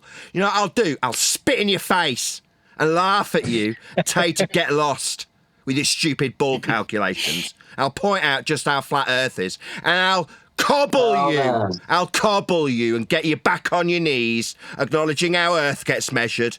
And once you're on your knees again, I'll tell you to get lost again. That's how the cycle will continue. You're constantly getting kneecapped when you come in front of me. And after you get back up off your knees and the pain has finally disbanded, you go, oh, my knees really hurt. Acknowledging how flat earth must be measured. But let's crack on with these calculations. I need to tell that Nathan guy how these flat earth measurements, oh yeah, just remembering how painful my knees are. But they get turned into a ball.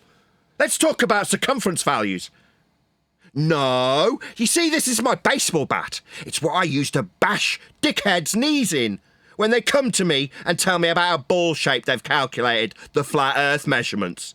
So I get them back on their knees, and once they're down there, I tell them to get lost, because I can give a toss. They're on their knees on a flat earth, aren't they? So who gives a crap what they do with these flat earth measurements like the ones on screen? You can scream my name into the snow after you've measured earth flat for all I care. Nathan, Nathan, very you did not famous let... guy once. Sorry, Good. real Good, quick. A Chuck. very famous guy once said, "That stuff is flat." Well, you He didn't wasn't lying. You didn't allow him to put it into a logical syllogism, Nathan. What's wrong with you? This guy's back, by the way, this Torah guy. Yeah, keep kicking I know into exactly the who it Bible is. study. He just keeps coming back. Like he's insulted me and then decided to come back today. Like he doesn't listen to the intro. Get lost. When I say swear, that's the equivalent of you being insulting towards me. Yeah? Now, maybe he's listening on the live stream. I don't care. But don't put facts into if statements here. You get the baseball bat to your knees. That's what you get. There's a bunch of twats in here. I think you Bunch of what? That was funny. Bunch of twats in here. Well, Yeah, maybe. we like the bats. Maybe that's true. Yeah. Flat twats. Maybe. Listen, that's how you speak Italian. Vinny, get the bats. Leave the cannoli. Yeah, listen. I think he's been sitting here. He wants to get unmuted. I don't care what he wants. Why? Why? When he interrupted me for the 5th time? What, do you think I'm going to open his mic so he can start interrupting me again? While I'm telling him to get on his knees and acknowledge the flat earth that he wants to move past, talk about pi with. No, we're in a debate about, past tense, in a debate about whether or not Earth's flat. So we start with, if Earth's flat. No, it's measured flat though, isn't it? Oh yeah, but does pi equal 2? Piss off! You get cobbled. You're on your knees acknowledging that Earth's flat? Yeah, well that's the end of this discussion then. What's that you want to ask me about circumferences we don't need to discuss? It's almost like there's an argument to have if we discuss the circumferences. Maybe we can discuss what pi would be, based on the flat Earth measurements we've already acknowledged to be flat. There's no discussion, but we can make one seem to happen, and then when I won't tolerate it, you can talk through me. Like a wanker, but that gets you shut down. What's that? Is he in the chat saying, oh, I've been unfairly treated? No, you talk through the host while he shut your ass down. You didn't like being shut down, you felt it was appropriate to talk through me, after being told 4 times prior not to. Yeah, leaving stony silences when I asked you, do you understand you're measuring Earth flat? That would be a stony silence, yeah. Yeah, in the stony silences you can respond, oh no, you'd rather just talk while I'm talking. That gets you removed. Dick, Earth's measured flat. If you don't want to acknowledge that, then you don't get to talk to me. If you want to put it into a logical syllogism when it's a statement of fact, then you don't get to talk to me. If you want to talk through me while I point out that once you acknowledge, as he did, that Earth is measured flat, there is no more discussion. It's just an Earth that's measured flat. For you to move forward and ask about how circumferential values will be derived from that flat Earth measurement that I don't need to move past. Ever. Again. So, we're all clear.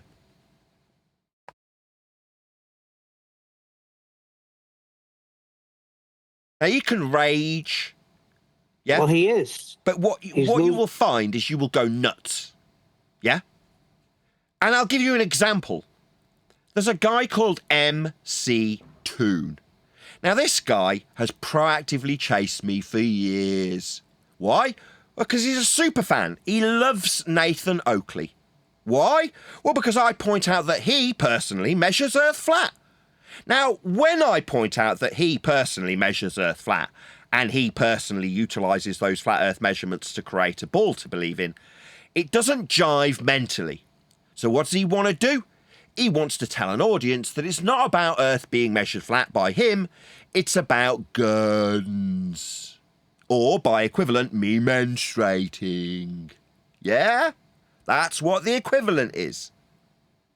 Now, it's not about me menstruating, it's definitely not about guns, it's about Earth being measured flat. That's what it's about. Now, if you acknowledge that, you can get on with your day knowing that that's just how Earth gets measured, and the maths that are utilised in calculatory form after those measurements of a flat Earth, you can create a ball to believe in. Well done, you. You've learnt the origins of how Earth gets measured flat to create a ball for you to believe in. But that's not my problem. Doesn't mean you have to keep stalking me and leaving literally hundreds of comments about all sorts of things that aren't the measurements of Earth. You can do that. But where does that lead? Well, it'll lead you travelling in a flat direction of south, measuring flat Earth altitudes for straight and level flight on an aeroplane, arriving in an area called Antarctica, measuring flat Earth elevation angles to the sun for 24 hours, only to call up me, for the 100th time, to what? Tell me that you're measuring the sun flat, and then detract from those measurements with a non sequitur about guns.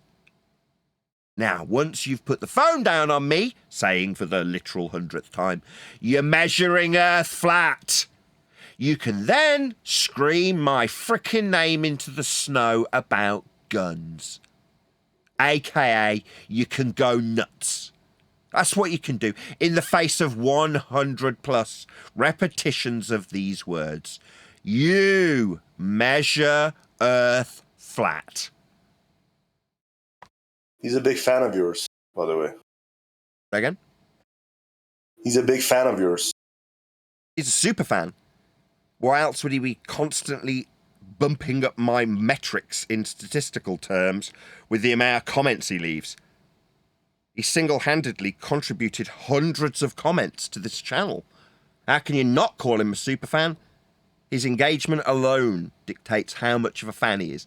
He's probably in the comments right now under a cowardly fake name, wondering how he can get around the measurements.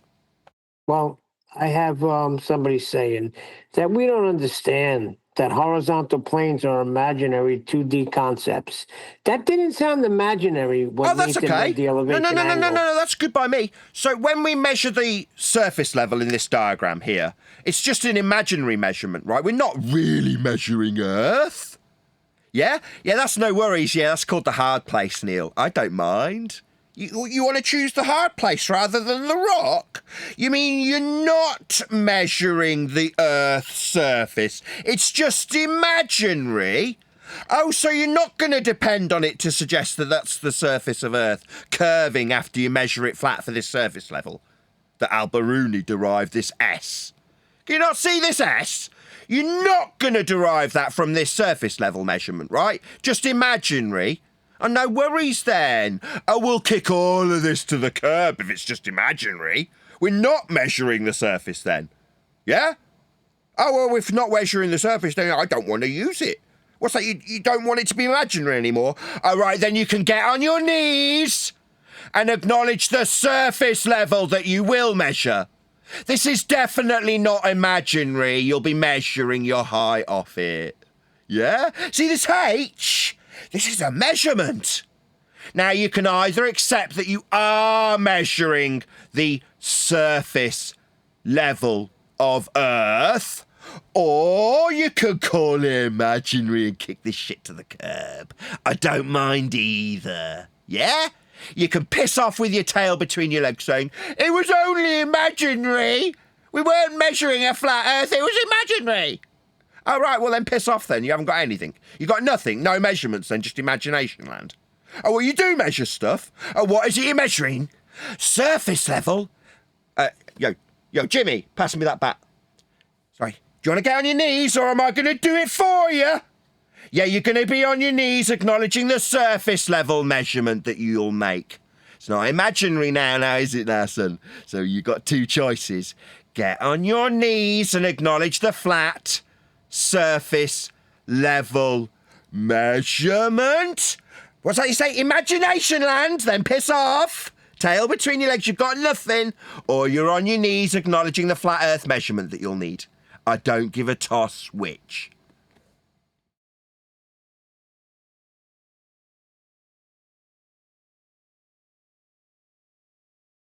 These aren't mine. I don't need any of this shit. Funny. I don't need surface level measurements. I don't care. Don't give a crap how we measure Earth. How do you like those apples? You need these surface level measurements though, don't you? What's that? They're imaginary? So you got nothing? All right, why are you in front of me? Why are you screaming my name into the snow? If you've got nothing and you're just imagination, yeah. Yeah, good. Bye-bye. Again, you don't even need surface level measurements. The existence of something called surface level destroys your entire argument that we're on a ball. Nah, I want an imagination land surface level measurement. It's just the imagination. We're just imagining it. It's just conceptual. We're not really measuring the land. We're not really measuring anything. We've got no measurements, just a conceptual imagination land. That's all I need. All right. Well, piss off to your conceptual imagination land measurement then. In La La Land, Ball Land, right? Where we're not measuring the ground. Oh, but we are? What, this surface level measurement? Yeah, we are, yeah. We? No, wow, that's slightly inaccurate. You will measure surface level. I won't, I don't care. I know you measure it flat, though. I know that. You will measure it flat. I'm the guy with the baseball bat getting you on your knees, acknowledging how flat you measure it. Me, I don't need to measure Jack, I don't care. I just like tormenting idiots who measure Earth flat, who don't think that the surface level's flat, after they require it to be measured flat. And then say it's the imagination. Yeah, if you live in a glass house, you shouldn't throw rocks.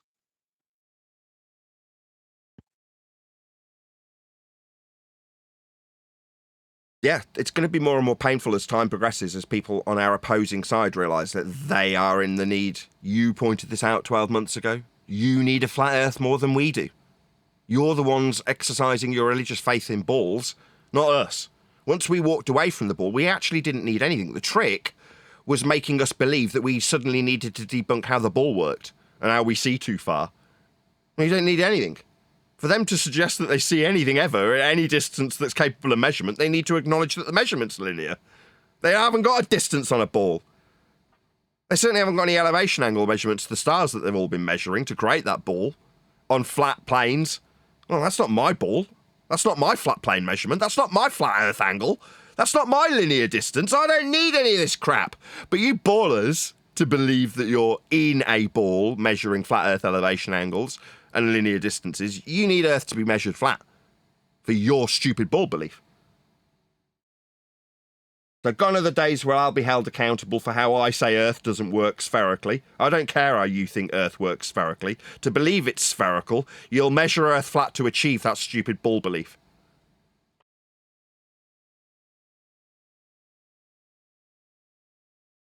Yeah, that's where my frustration came from when I was talking to that guy. Is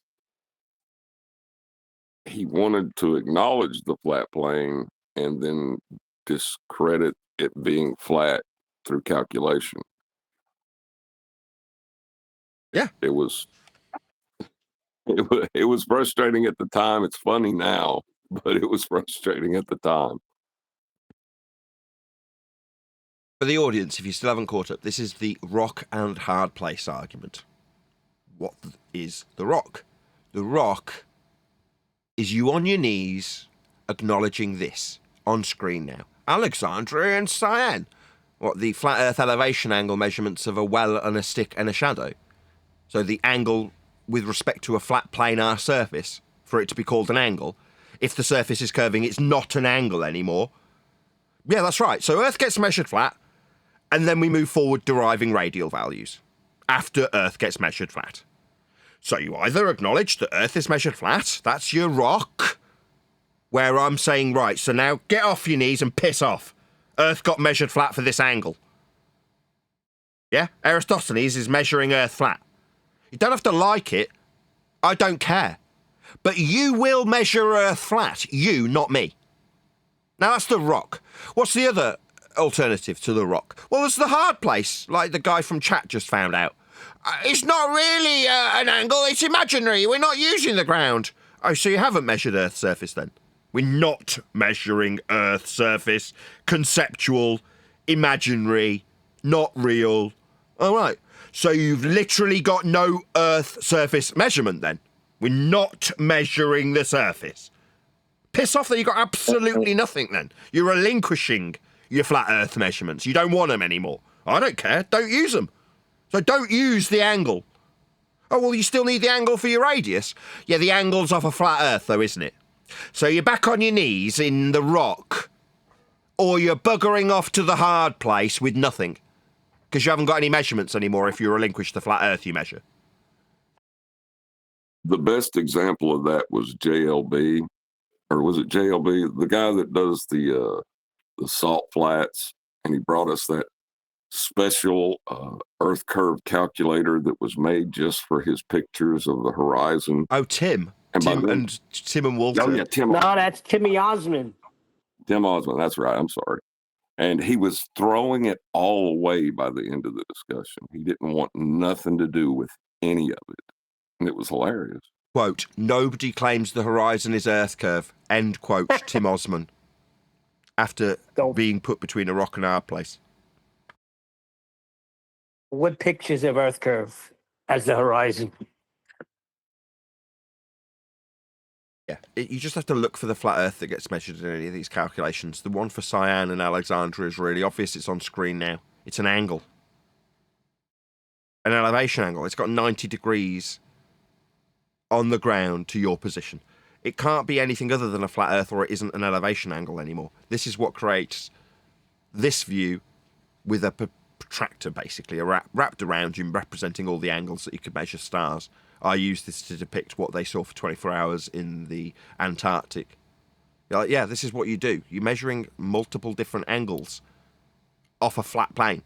That's what it is. There's no ifs, buts, or maybes about it.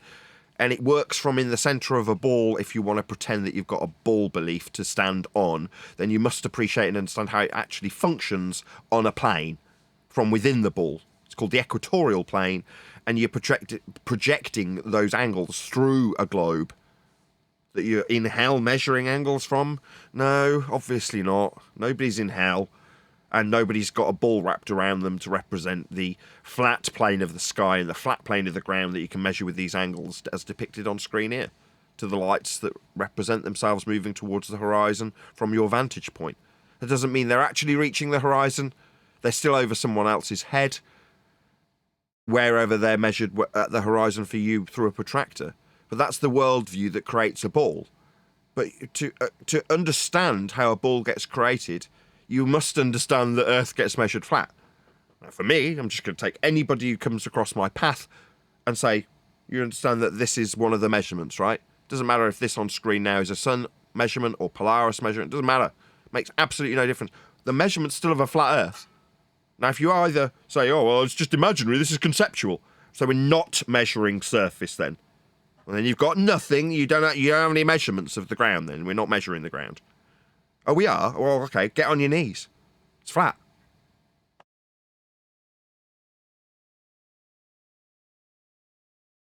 Any more for any more?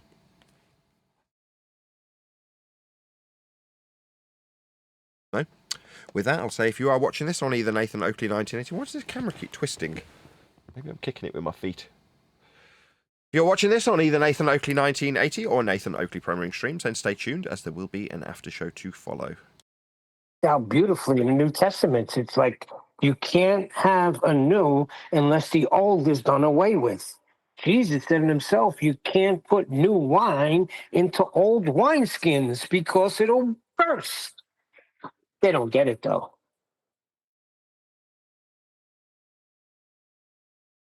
And then he comes here and he wants to go back to the ball. Well, how did we get these? Pi equals 2. What's the circumference? Dude, you skip right past. You measured it flat already. The problem is, if we want to keep playing the game, you have to keep asking them new questions. Eli, you sat in that room on Saturday, and I listened for freaking over an hour with this student 24/7 about his freaking occultation of something in the distance. And nobody came in there and straightened this dude out.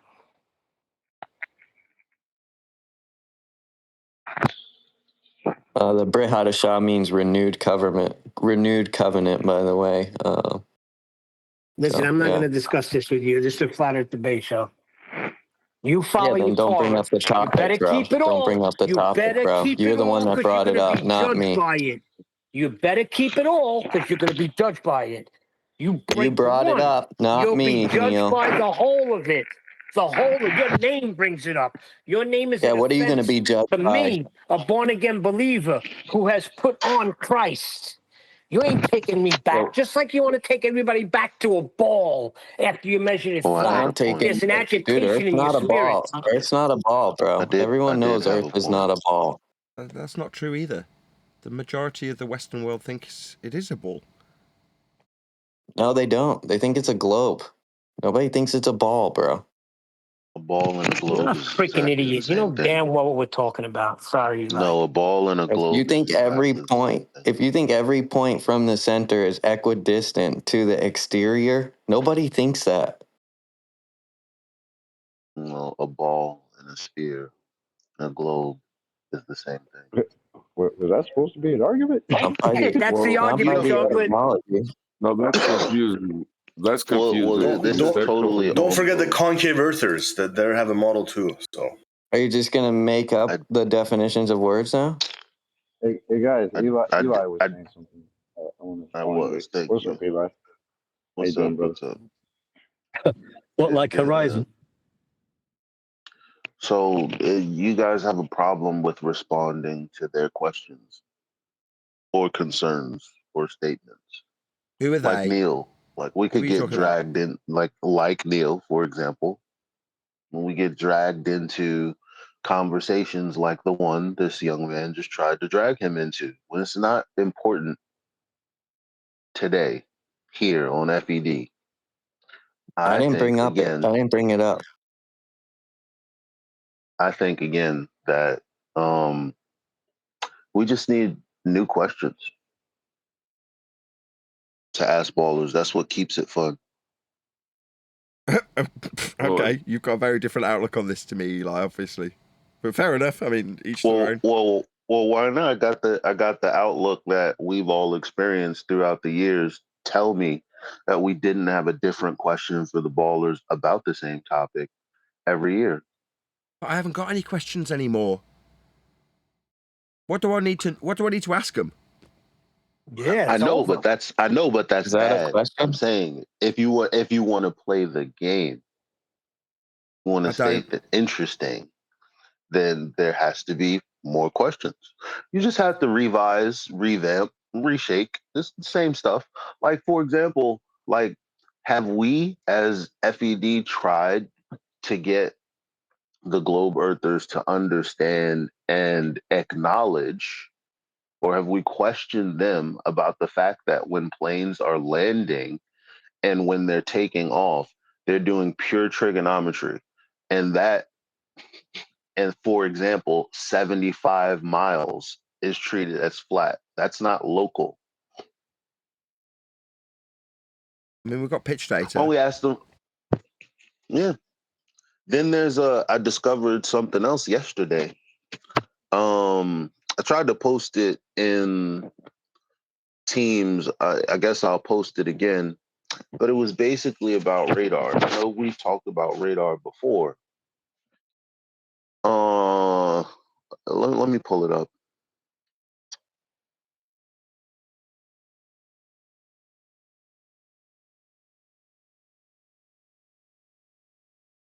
Tell me if you guys can see what I sent.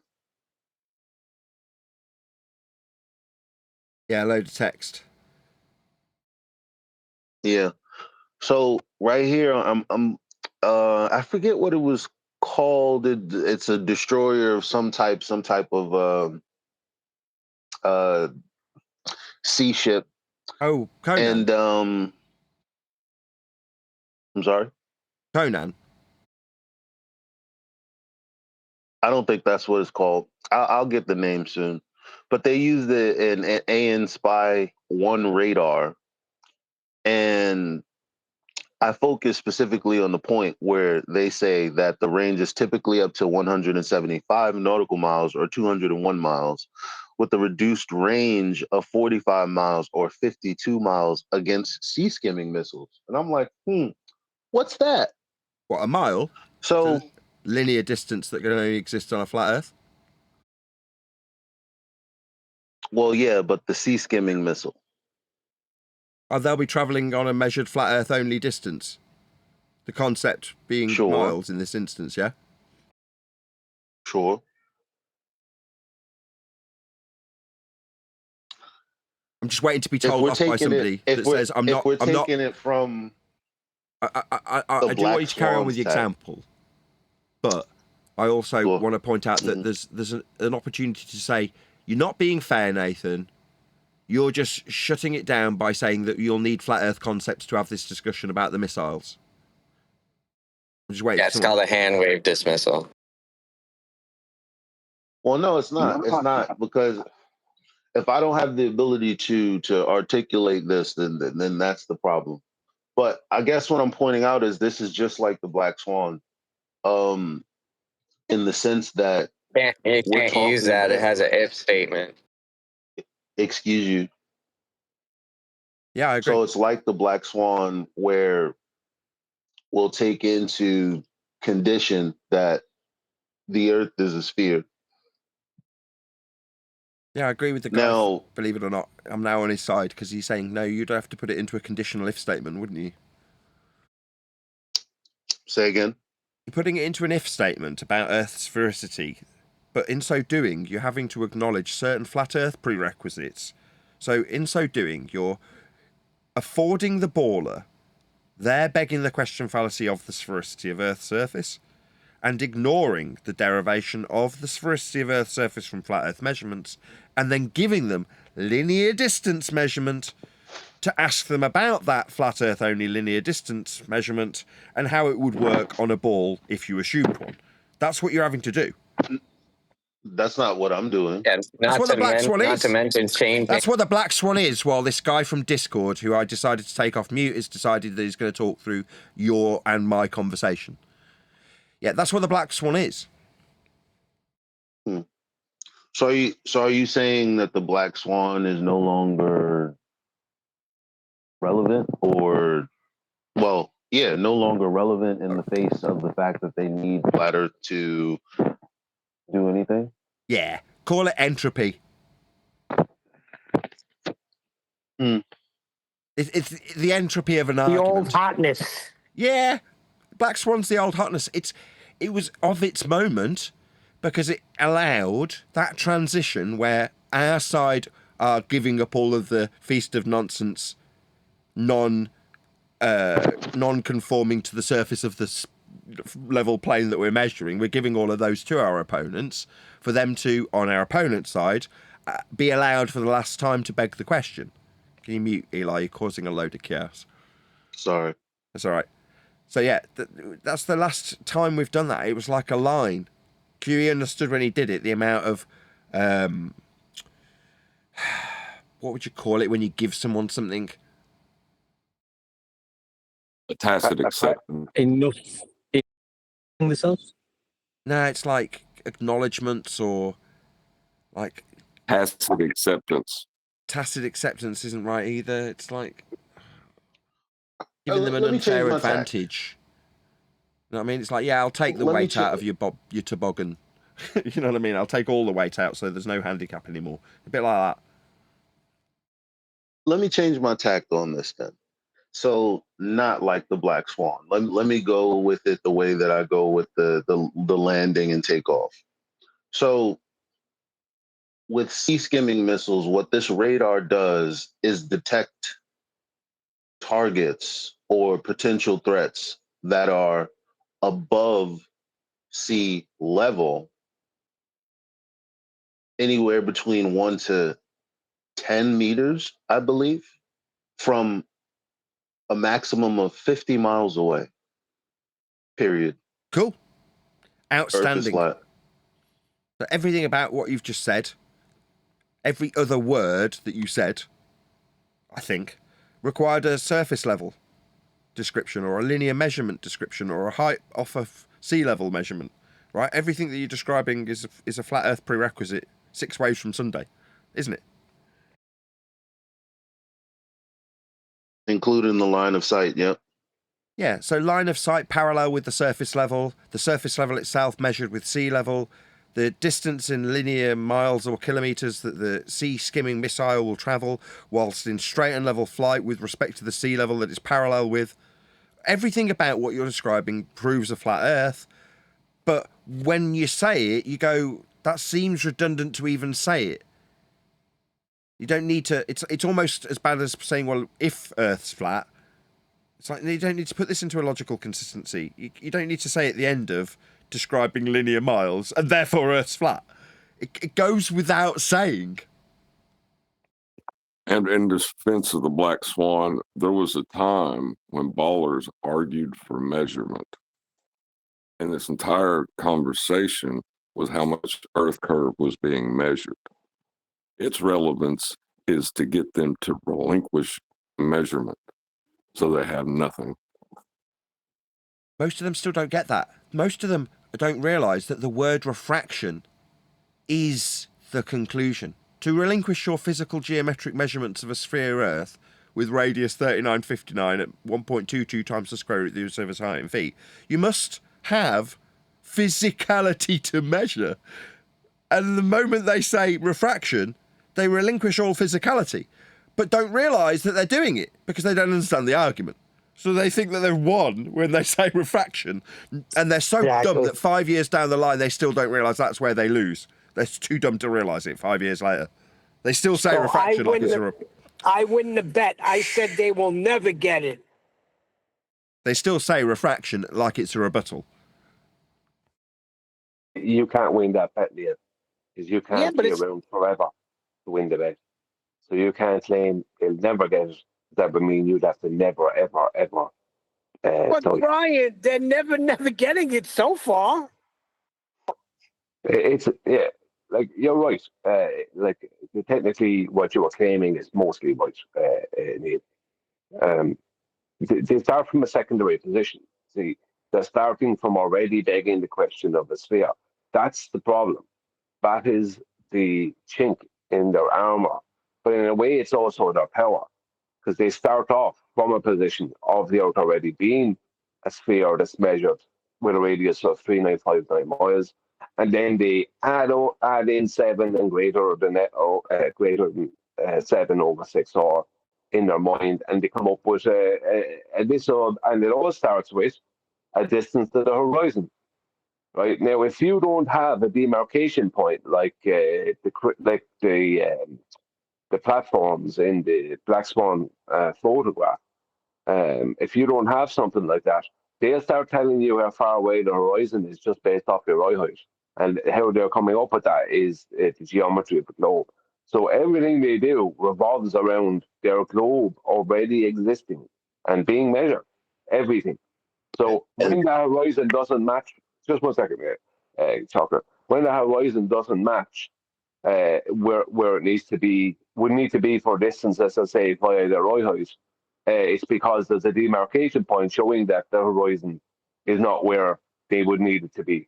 And that's when they add in all their nonsense.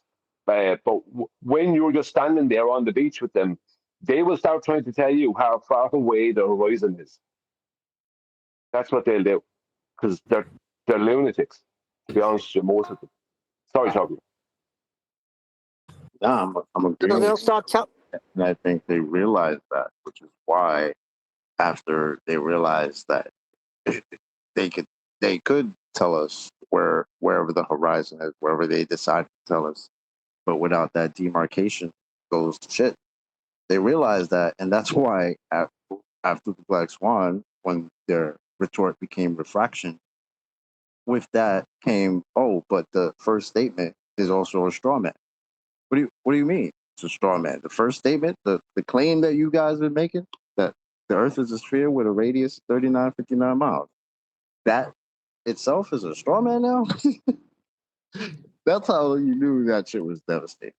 Well, I say now we don't even go there. Now they say distance.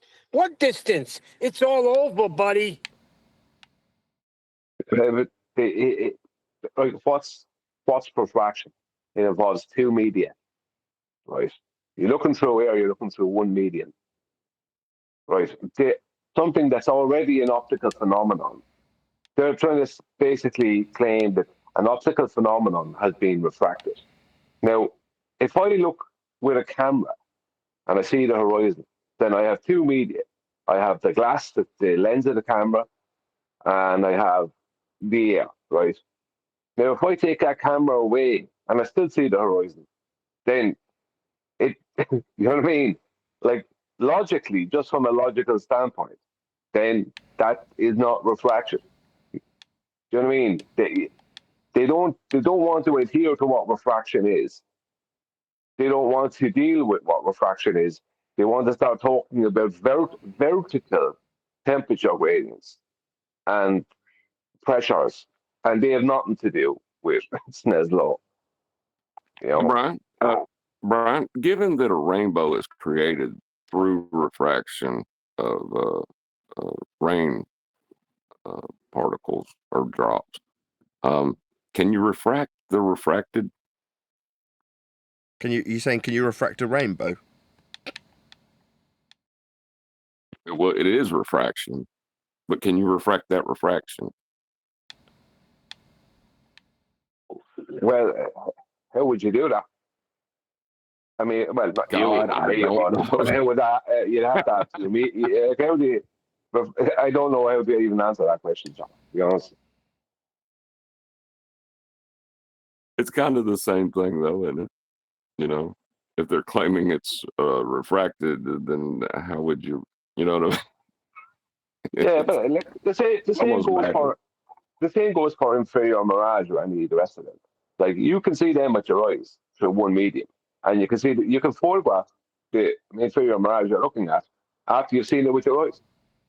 Now you've seen it through one media, and you've seen it through one medium and two mediums, right, with the camera and the air, and it's the same thing. So it's not refraction.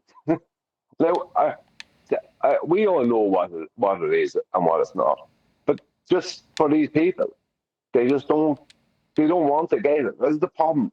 We're going around in a circle for a long time with people who just do not want to get it. They are willing to throw out the word refraction at the drop of a hat. They're even willing to add a little bit on to their distance to the horizon from their eye height. They'll actually even do it there. They'll give a distance geometrically, then they add a little bit of refraction. And they'll tell someone, oh, the horizon is X distance away because your eye height is blah, blah, blah. And when you add in a bit of terrestrial refraction, it's actually this distance. So that's the distance to the horizon. And the person standing there can't. It's like the person claiming a distance has absolutely no proof whatsoever for any of this rubbish, and the person standing there can't. Like it's kind of like, what are you supposed to do? Tell them it's not the distance to the horizon? It's so stupid. Well, their standard is they've got a way of calculating it. That's the begging the question, proof of nothing, perspective hijacking Earth curve calculator. What you say when you say they'll just tell you where the horizon is, right? Because they've got a calculation to base it on. Okay. Well, if you were to say, well, that's complete nonsense, you're arbitrarily ascribing this calculation to what we see, their response would be, well, what model have you got to tell us where the horizon is? In spite of the fact that you have absolutely no vested interest in the horizon at this stage whatsoever. Yeah, of course. So that's when, where's your model for the distance to the horizon? It's like, no, what is the horizon? You know what I mean? They're denying what the horizon is when they're making a claim concerning it. You know, it's like to just start throwing out distances to horizons is what like, and that's why the black swan is so good, and that's why the black swan will always have use, because that shows what they must say when the horizon is shown to be not what they need it to be. They then disclaim that it's not what they need it to be by claiming refraction. You know, after that, then you can go into refraction with them, but you know, not into refraction with them, but you can. It's over if it's not geometric. Then that's it. Doesn't matter what they're claiming. Only that, but even when they claim even when they claim the horizon is the physical Earth curve measurement, and you ask them then to explain how Earth curve is measured, they'll say, well, some Greek guy measured it 2,000 years ago, measuring elevation angles of the surface of Earth. Alrighty then. Well, they won't even say. Well, last time I had interactions with them, they weren't even saying that. They were just saying it's been measured thousands of times. You know what I mean? This thing, it's measured every day thousands of times. That's what you get off them. This big ridiculous claim that's supported by nothing. But when we're talking about the horizon, we're talking about a measured distance to it. You can't get the horizon the distance, because even in reality, take a dip angle to the horizon. Take another dip angle an hour later, they'll give you two different distances. There is no distance to it. It is not. It's not a point of tangency. It's not a geometric point in any way, shape, or form. You can't gain it. Like, what good is your distance to your distance to what? To an optical phenomenon? That's like how far away we are from the rainbow. Go on, chocolate. Are you saying that Horizon doesn't have address? You can't Exactly. get there. Well, they used to, until that became a straw man somehow. The very claim that the Horizon has an address, because that's what their claim is, right? Get there. You get to that point, some point, that there's something there. It's a they kind of denied It's a refracted postcode. Yeah, and after the Black Swan, they kind of betrayed the Horizon. Like they kind of treated it like Judas. Like, oh, there's no horizon there. It's refracted. You can use the horizon to create horizontals that will be parallel with it. Sounds like a few people are going to be getting on their knees, though. What do you mean, Nathan? I mean, if you're going to acknowledge a surface level to be parallel with it, then I'm going to be saying get on your knees and acknowledge how flat the surface level needs to be. And once you do, for me, that's the end of the discussion. Because there wasn't a discussion. There was just measurements of a flat Earth, and that was all we had, ever. Well, unless level can be three-dimensional, they've got problems. Unless level, a two-dimensional concept, can be three-dimensional. No. To describe something deviating from level, you need level. To have the three-dimensionality, you need the two-dimensionality to deviate from, Brian. I know, yeah. That's the point. Unless level can be three-dimensional, they've got problems. Are you stealing my point that I made 3 weeks ago? I think your point, I made a video on this a long time ago. I'm just joking. Don't stop. Just joking. I know. Although that was funny when I heard him ask a baller, like, do you think level is three-dimensional? And they're like, no. It's like, God, you just stepped in it, dude. Well, we got the Omnivore to admit twice in one day. Like, yeah, we admitted it twice. Like, the level, mean sea level is not three-dimensional. And level is not three-dimensional. Like, there's no way around it. When you must go and deal with that. So we live on a non-three-dimensional ball. Is that it? That's the thing. It's hard to communicate what you guys are doing without causing offence. Just by the nature of you doing it, this will be offensive, right? When you say you convinced Omni that level's level, can you see the redundancy in this process and how silly it kind of seems if I break it down like that? You're trying to convince Next Man of an axiom. Now, when I say it like that, does our existence with anti-flat earthers... I'm not talking about normies, right? Normies, a totally different thing. If they've never been introduced to what we do here, that's totally different, right? And I've got a lot more empathy for those people. But when we talk about next man in line and how we've got to convince them of an axiom, does that not seem just a little bit silly? It is, but they are the people we're dealing with. Like, why should we just not deal with them? Sorry? Well, I'm saying that's what I'm saying. Those you say that's the people we're dealing with. Well, I'm not chasing McToon. I'm not chasing down Omnivore. No, but it was on your show, Nathan, that he joined. That's what happened. Yeah, so they're coming to us proactively. Yeah, but I'm just saying that. I thought you meant that. I thought you were under the impression that this thing happened somewhere else. No, it happened here. Oh, no, that's not what I'm saying. I'm saying these people who are chasing us down proactively, in the same way as Toon's phoning me from Antarctica. Yes, it's still on this show, but what I mean by that is they're chasing us to tell us how wrong we are about them measuring Earth flat, and then our victory is convincing them of something that would never have changed regardless of how they see things. In this case, level being level. Yeah, but why is it only you, though? He didn't call Dave Weiss. He didn't call Mark Sargent. He called you. Oh, because I say Earth's measured flat by him 100 times, and that's really annoyed him. But he did call Dave Weiss. Nathan, I heard you say that he made a few phone calls. No, he didn't. He didn't. He went on Dave Weiss's app. Oh, okay. Yeah, you got the special phone call. Historical. Where's the guns, Nathan? You know, if I was given such a beautiful opportunity to once in a lifetime event, the first person I'm going to call is someone I obviously hate and ask them about guns. Of course, that makes perfect sense. But yeah, if you can imagine that you've just proven, let's just say, in your mind, you've done something several years ago, not now, but many years ago, that's just absolutely proven the Earth is flat. In a big event with loads of people and cameras and everything else, and you ring up McTown, are you going to talk about something completely different then? Do you know what I mean?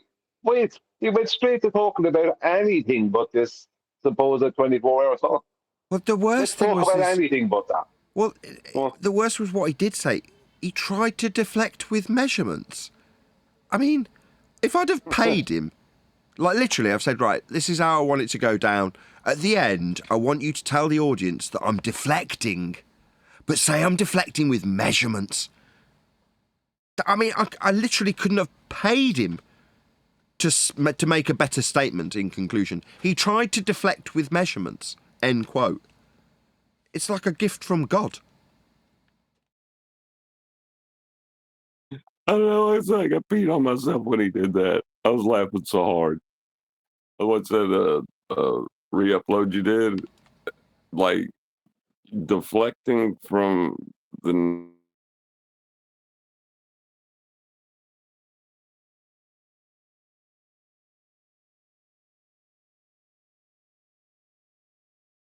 We lost you, John. You went. Yeah, you broke up. There.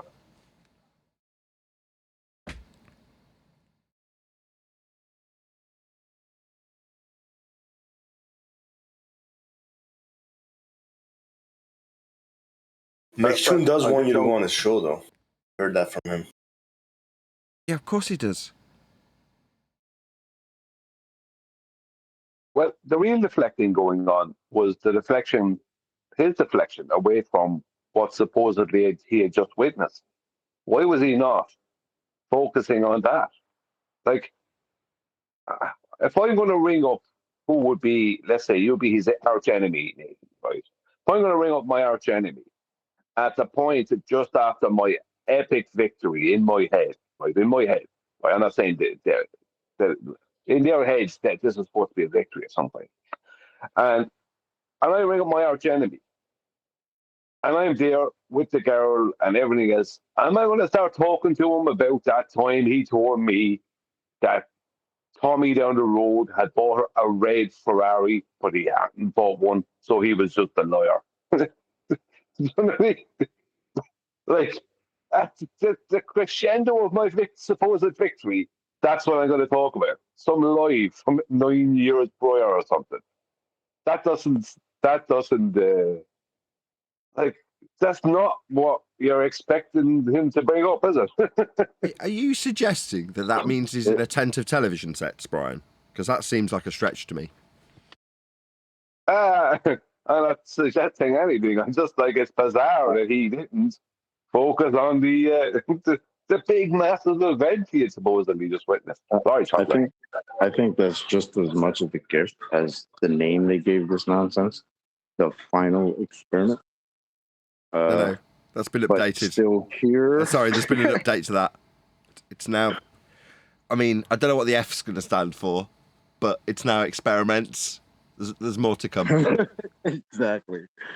Like, you couldn't pay for a better name that these clowns would have given to this nonsensical thing they think is an experiment. They thought they were being clever because we talked about the scientific method all day. I mean, it does kind of seem like a lot of what was done in Antarctica was quite literally a direct response to what we do on a daily basis. Let's be honest. Not gonna lie, it seems like that. I don't want to go there, but it does seem like that in a lot of ways. I'm just going to not even go out on a limb and say it is like that. I was kind of being kind when I said it seems like that they're doing a direct reaction to us. It is a direct reaction to what we do on a daily basis. Yeah? Now, if you don't want to accept that, I've got 99 times of telling Toon that he measured Earth flat with elevation angles to evidence that fact. It is definitely a reaction to what we do on a daily basis. Absolutely. The phone call kind of, I was going there next, but yes.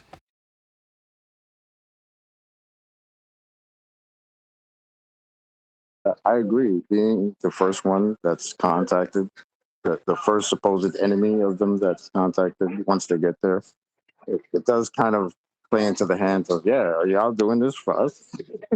Because of us? Sorry.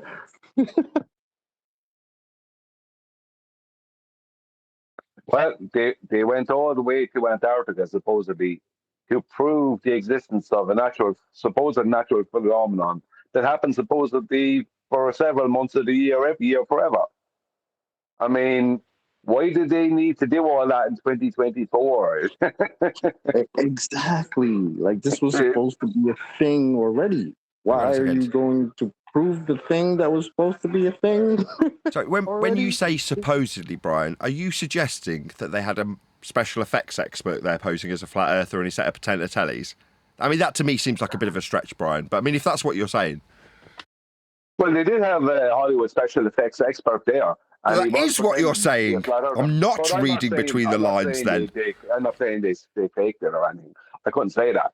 But what I could say is that this was not just some random every 40 years astronomical event. This is an event that's supposed to take place for several months of the year, every year, all the time, forever.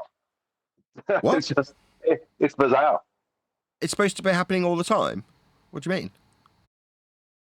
Well, every year from... yearly, annually, yes. Yeah, yearly, from months, there's 3 or 4 months of the year, this sun is supposed to never set. It's in Antarctica. So you have the sun up above the horizon for 24 hours for 3 months, 4 months, whatever it is, right? Every year, all the years, forever. And they had to wait till 2024 and go there and prove this. That doesn't make any sense. Now, there isn't a million videos of this 24-hour sun in the north, but they existed. There was no if, buts, or maybes that they were actual videos of an actual event that actually happens all the time forever. Yeah, I've got them. The only videos of this 24-hour Antarctic sun prior to 2024 were from hoaxers. You know what I mean? You couldn't trust the videos because they were coming from the safe sources that had already tried several hoaxes. So I don't know why. Would I need to hoax, right, the video of an event that's supposed to happen for 3 or 4 months a year, and it's happening all day, every day, 24 hours a day, right, every year forever? Would I need to hoax that? Why would I need to hoax that? Could you hoax measuring the Earth flat? Hold on. On the premise that it is hoaxed, you're saying why would you need to? Well, because you'd need to hoax it if it didn't happen, a bit like the moon landing. So if it doesn't actually occur, but is fundamental to your reification of a sphere model based on flat Earth measurements, then perhaps you'd have to fake it if it didn't actually happen. Well, if it wasn't happening, I would have to fake it to show you. Yes. Would you agree with that? Yes, So that's exactly what I'm suggesting based on what you're leading me with. Yes. Yeah, so but they're acknowledging that even if it wasn't a hoax, or that they didn't believe it was one, they did because they set out to prove it, something that was also already supposed to be proven. So whatever video evidence was supposed to have proven that, they didn't even take into account or believe, which makes it even funnier. That's a very interesting point. They're saying, well, it's not that we accept the current evidence that's in Antarctica. We, obviously, like you, think it's grossly suspicious. So therefore we got to go and confirm it, given how unconfirmed it currently is. it gets even weirder than that. Exactly. It gets even weirder than that, Chocolate, because the guy who set this whole thing up, let's just say the media figurehead of it, right, Will Duffy, came back after the trip to Antarctica and made a video all about the guy who made the fakes, right, this guy Anthony Powell, and then said that the guy who made the fakes was now validated because they had saw it for real. So... Yeah, and they're doing it for 24 hours a day on Celebrate Truth. Beautiful. Whoa. Say that again, Brian. Yeah, John, Will Duffy made a whole video about the guy who was faking these videos and admitted to faking them. This guy, Anthony Powell, a guy who works in Antarctica.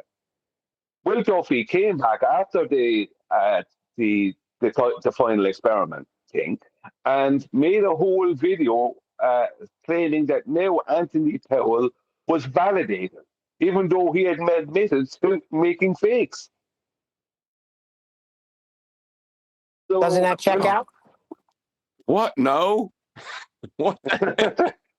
Why would you say something like that? That's like they have to admit the truth. That's just the way it is. Well, if you think about it, it's a little bit reversed. But if I was, let's say, doing copies of a Michelangelo painting, right, and it was a painting that, let's say I was just doing copies of a Michelangelo painting, right? Just leave it at that, right? Am I validated because there's a real Michelangelo painting? You know what I mean? Like, no, that's not even matching it. It's like, because I'd have to be painting them prior to Michelangelo actually painting this thing. You know what I mean? The psychology is just... how do you validate a hoaxer? They're a hoaxer. There's no validation for that person. It's impossible to validate that they were hoaxing. So they can't be validated. Right. He was an admitted hoaxer, though, right? Like, yeah.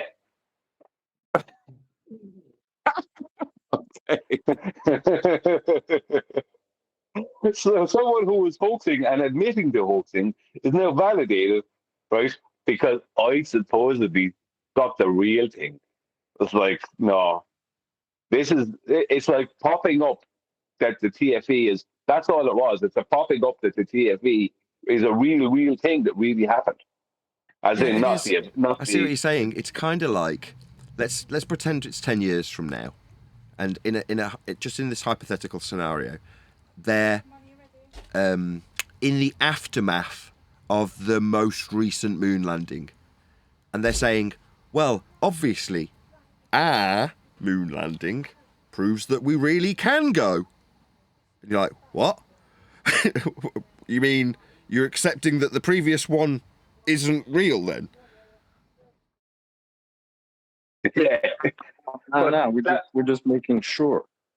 Because well, it's a little bit worse than that. It would be like the astronauts from the previous mission coming forward and saying, yes, we faked it, and then them making another moon hoax video and saying that validates the astronauts who said that they faked it.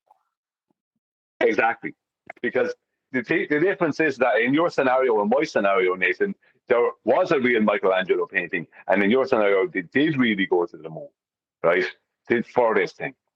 But we're given this Antarctica nonsense and told that then validates the hoaxers, right? That wouldn't that pre-assume? Like, what do you mean nonsense, pre-assume though?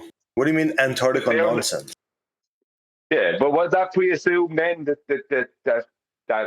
it's not like a pre-assumption that what they did is definitely not a hoax?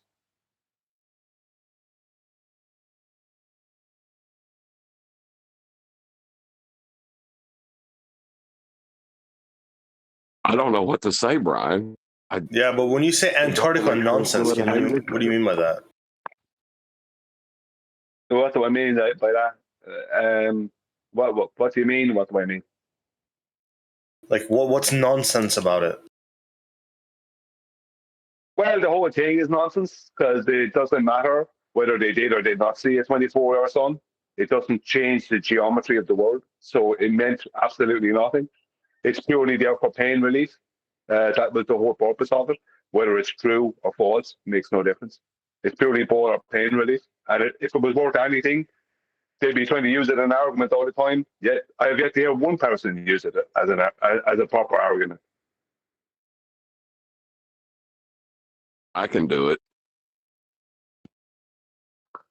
And of course, apparently it was very important to prove something exists that was supposedly already proved that exists, but we needed to prove it anyway. So we need to do a final experiment to prove that something that already exists. Well, here's how you would formulate it. I know what you were going to say, John. Yeah, John is the only person that can do it. Go on, John. If the sun stays above the horizontal plane of reference through angle measurements, elevation angle measurements for 24 hours, then the horizontal plane of reference doesn't exist. Yeah, that's the logic of it, isn't it? Where the horizontal reference is actually a spherical reference. No, but that's what they're telling us. Identifying as a horizontal reference. No, but that's what they say when they say it's not the ground. They're basically saying that.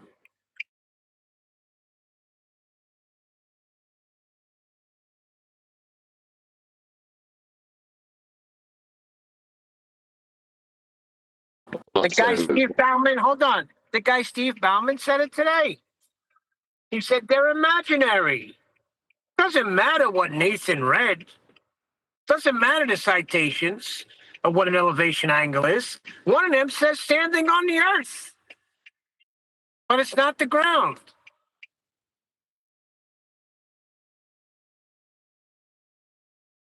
Yeah.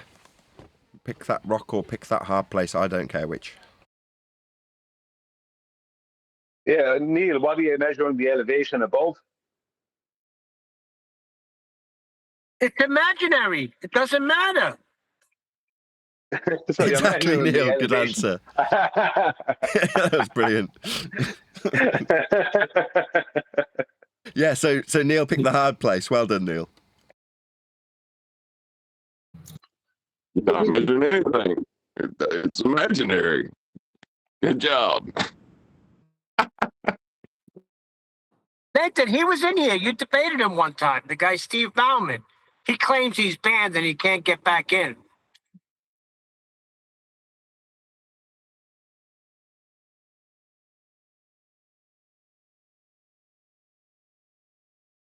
To be fair, that is where their ball exists, right? In their imagination. One more time. Exactly. No, that is where the ball exists, in their imagination. So the reference is imaginary too. Okay, no worries. So we're not measuring Earth then. Okay, bye-bye. Nice talking about it. And that's why, since the beginning of this, they've always tried to put us in imaginary scenarios, hypotheticals. Like, if you listen to them, as we have been for years, like that, they'll do that completely. Always, oh, well, imagine this, imagine that. Right? You wouldn't need to do any of that imagination shit if you were talking about real shit. It's really as simple as that. And when we Well, do talk measurement. about real stuff like measurements, they want to tell us it's imaginary. Well, see, there's a conceptual part to a measurement, but once you reference it to reality, that's when the fun starts, because you can't say it's all like the reference is imaginary, because then you're throwing out the conceptual with it. You don't have nothing. If you say that the concept doesn't match reality, then you don't have a measurement. You don't have nothing. You don't have nothing. You don't have anything. Even if your reference is imaginary, why are you imagining a reference that's opposite from the claim that you make? Why are you imagining you're on a flat surface and then saying that's not the surface? That sounds like insanity to me. It is. It is. That too. There was a time when it was anything but the ground. Anything but the ground, unless it was their globe ground. Then it was legit. But it was never the globe ground. Exactly.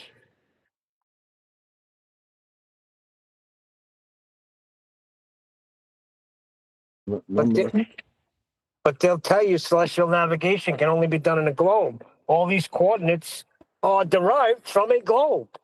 Yeah? In a globe. Ow. In a globe.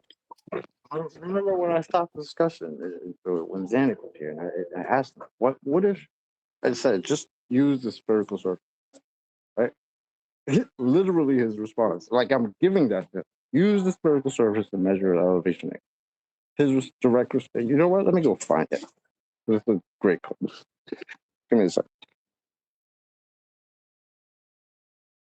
Well, They won't. They'll use the equatorial plane. That's what they'll use. They'll go to the center of the Earth. They will never get it from the surface of the globe because it's an impossibility. Well, you can't reference the center of Earth. It's not something you experience. So that goes out. Measurements trashed again. I think it's, I don't know if the word ironic is correct here, but ironic that the utilization of the plane, equatorial or extended celestial, terminate in hell.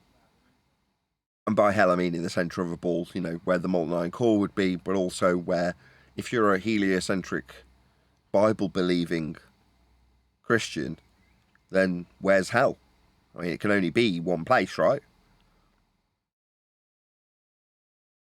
They believe they're standing in it, I guess. That funny clip I posted in Mastery. Zanuck.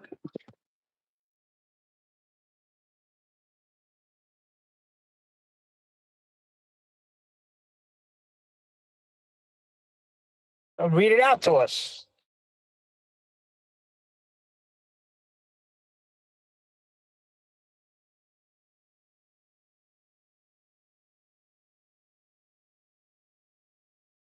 It's a video.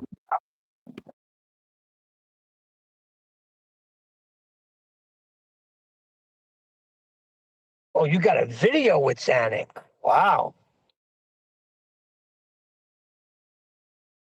Yes, when he showed up here. It was like years ago, and he was telling us we need a flat surface. I'd like to hear that. Why don't you play it, Nathan? Do your job. I might be a nil on this one. We're gonna play that. Very short, like 30 seconds.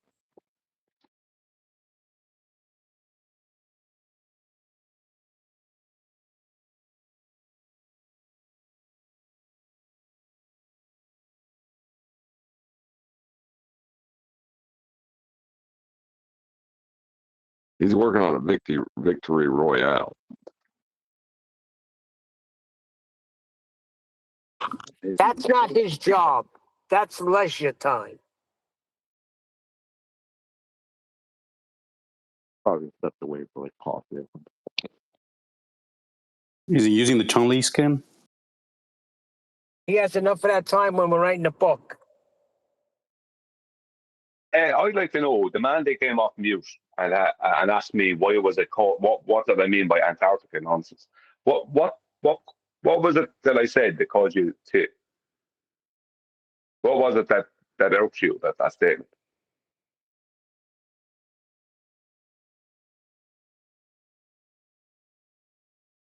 Is he still here?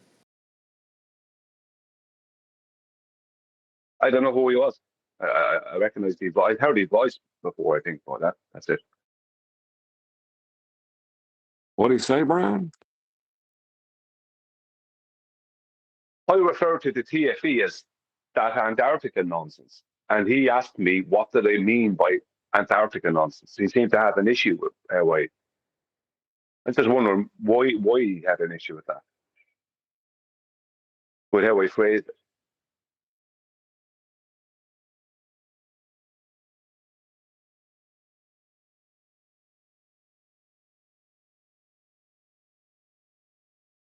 If he's here, he's not saying that. No, maybe he's left. I don't know. Anyway. I want to hear Zanuck explain to Chocolate about the now how did he say it, Chocolate?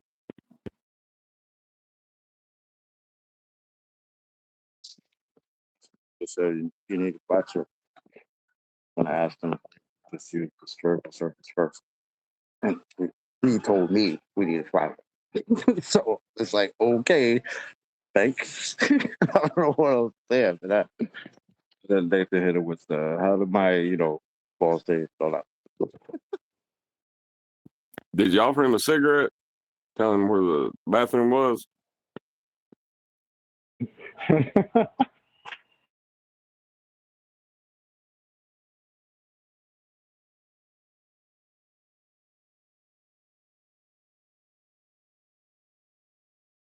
Time to round out.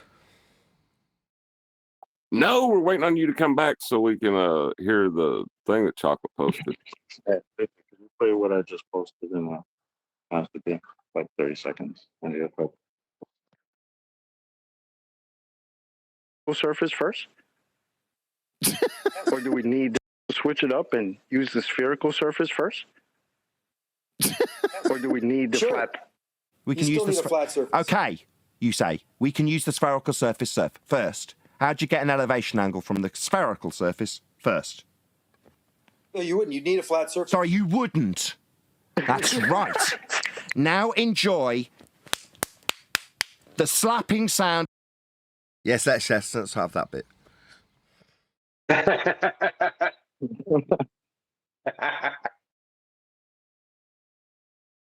Slapping sound what? A flat earther's testicles.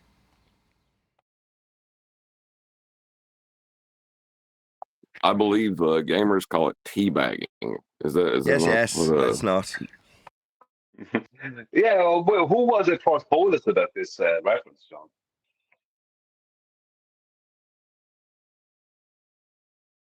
I have no idea. I can't imagine who would use I've such a heard disgusting someone term. say, how do my something taste many times to the borders? And even flat earthers. I can't remember the full. I think it was full Arwen. statement.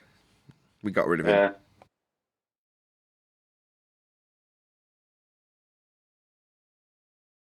We got rid of them.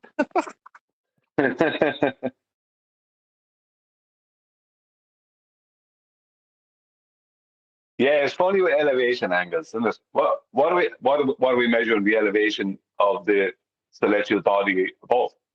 The horizon. Do you know what I mean? That's the best you get. You know, off a tangent, maybe you might get off them, but if you didn't get that, you get the horizon. You know, right? How is that helping you? It's anything but a myth of truth with these people. Yeah, or the point. Yeah, off the point. That's right. We're measuring it off the point. Yeah, whatever that he's supposed to accomplish. Sorry, John. The GP, man, the goal point. Remember? That's what the GP is. Goal point.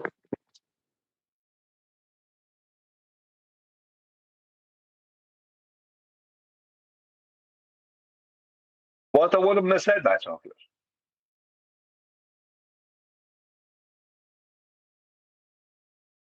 Yeah.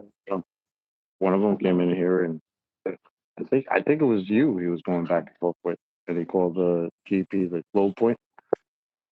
It does sound familiar.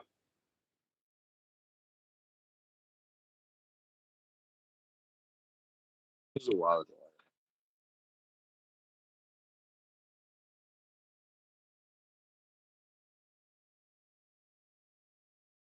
But it's funny the progress that's made over time. Yesterday, I had the past couple of days, but mostly yesterday, I had a baller trying to argue with me that 9.81 meters per second squared, that was a variable.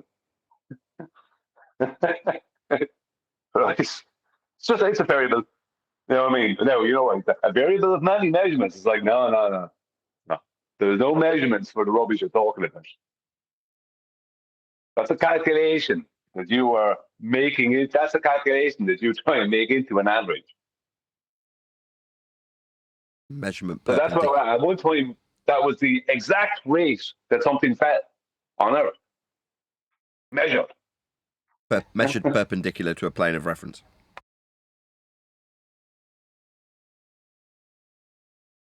Say that again, Nathan. Sorry. Yeah, it's measured. If you want to describe how solids move through air, yeah, you can describe it in that way, right? You wouldn't disagree with that, would you? That measurement? It's fine. I disagree with the rate that they're claiming because they're not measuring the rate. The rate is not measured like that. 9.81 meters per second square. That's a calculation. That's not a measurement. So I would disagree with that. Yeah, because it's PS. That's a calculation based off the pre-assumption that all objects fall at the same rate and that exact rate in a vacuum, which was shown, which is wrong. Well, it's like more. I don't know if the original Charles Barron boys, if he was calling it an exact rate or an average, but gravimeters don't read that, right? These gravimeters, so they are measuring the drop rate by interferometry of a prism through a vacuumed tube, and they keep on getting all these different. They consistently get different readings. Right, so they never get 9.81 meters per second squared. So they try to call it 9.81 meters per second squared the average of all these readings. But that existed prior to any gravimeter existed. If you know what I mean, it's all nonsense. So it's all circular nonsense. But they are doing If you're going to call it an average, that would mean that there would be different values. So it wouldn't all be the same by calling it an average. So that's just dumb. We doing a book today? Yep. You need to get the guy Venture Quorum or something, MW. You got to invite him to Master B because he's not getting the link. I had to share the link with him. I cannot figure out how to invite him to Master B. Can you send me his contact information? Do you know how to do that? Now to share a contact. If you Yes. can share him to me as a contact, I can then invite him to book review. Okay. Or whatever it's called now. Welcome to Flat Earth. I think I'll change the title of it to. That's not the guy that's in here right now. There's an M in here right now. Unless that's somebody else. Who you No, talking that's about, me. Nick? That's me. No, that's him. So then you're in Master B? I don't know if he's in Master B yet. Hold on. I don't know. Searching for Master B, I can't find it anywhere. No, you're here because I sent you the link. I'm going to send the info to Nathan.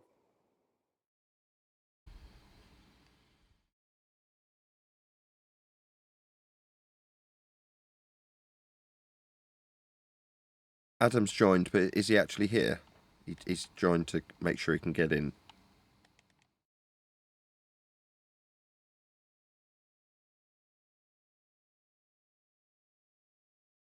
Any idea? Is he not? He'd have probably said hello.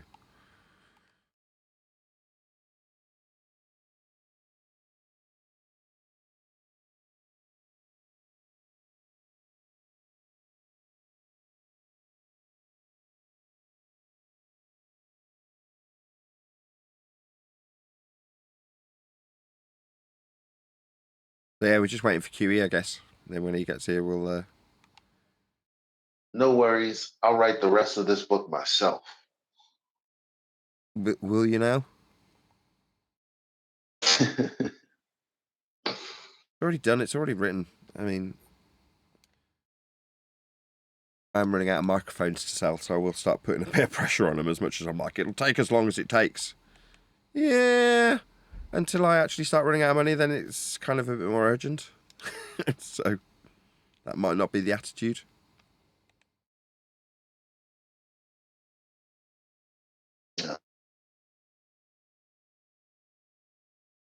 Yeah, it's a great title. I can't wait I to don't think give it needs a all my subtitle. friends a link for the holidays. You know what's interesting? When normies talk about flat Earth, it's usually somehow a situation that they're gathered and now are ridiculing flat Earth or someone who's saying anything about flat Earth. That's their only experience. Because if they're by themselves, they'll just opt out of the conversation entirely.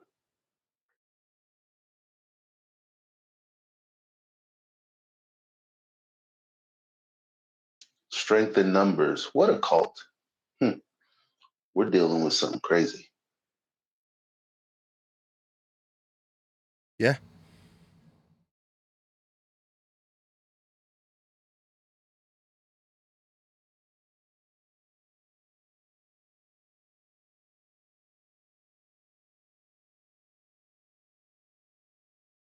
But maybe if we stop like wanting to convert them to stuff that's just true regardless, you know what I mean? Over time, I'm Who's trying to convert? Exactly. It's kind of, it's hard to put in words when you're like, if you go too far, people are like, well, why are you even here then? If your attitude is we don't need to do anything with getting people to accept axioms and things like that. It's like, yeah. So how do you get it across to people that even though they believe they're on a ball, they're still going to be measuring a flat Earth regardless? And then when someone comes along and says, you're wrong, it's like, well, actually, I don't care. Because I'm not. And, you know, you're going to have to deny your own religion to say I'm wrong. Or walk away from any measurements of Earth if you want to say I'm wrong. I mean, you can do that, but it seems silly. Well, you got to hope that the penny drops. Yeah, your ability to share the information does not necessitate or in any way mean that they'll be able to comprehend it or take it in. That's why you're here, is to disseminate the information. It's not upon you to make them accept it. Right. Hold on. So it's not my well, job what is to comprehend? I don't get it. There's nothing to get. It's plain and simple. This is driving me crazy for the last 2 weeks now. Because it's not about comprehension. If you take the situation from flat Earth and apply it to something like a normal situation in their life, then they get it. So the problem is that people are committing logical fallacies and they justify them. And it downgrades their quality of life. My reason for being here is hopefully the penny drops so that they can realize, oh, it's not really about flat Earth, because it's like, well, duh. It's like, well, what was I thinking and how was I thinking in that process? And what bad did that do me? Can I do better? That's what I hope people walk away with, because I got to live with y'all. Well, I'm here because I like you guys and I like, talking with you. That's really all I got. Well, and yeah, like-minded people are very hard to find. Not like-minded people, but before the like mind comes the like journey. So I'd say like journeyed people.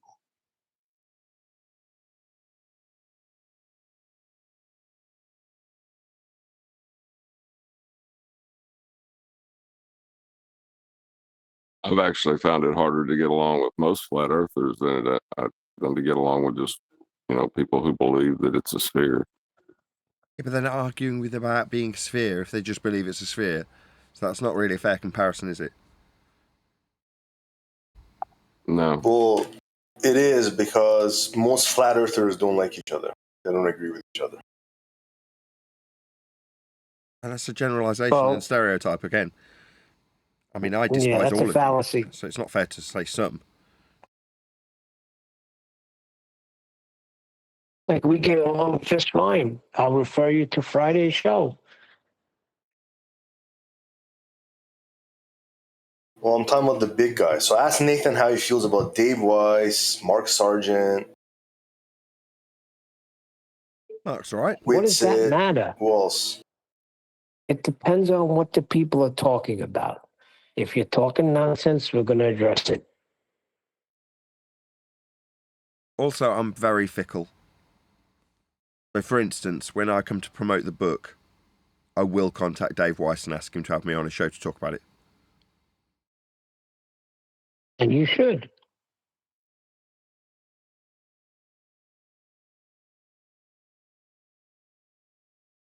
Yeah, the problem with Dave Weiss is he's still stuck with the Gleason's map. The one that's been debunked. Yeah. Well, he doesn't think that.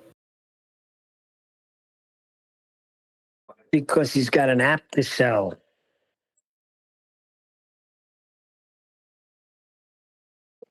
I think that's stuck on something that's not the ground, and literally you spend the entire the ground itself.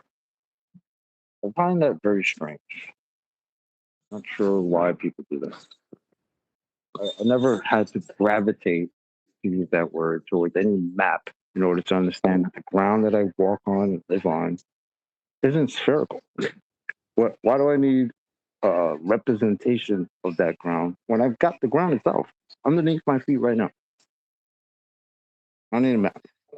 Chocolate, you are walking on a globe. It's just so big, you don't realize it.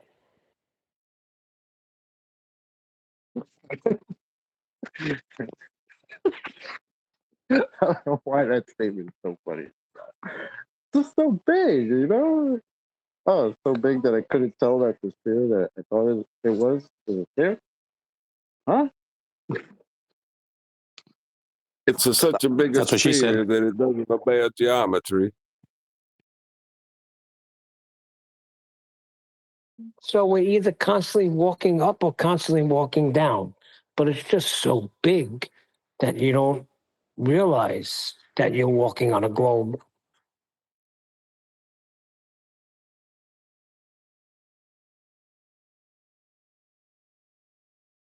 But it's measured flat.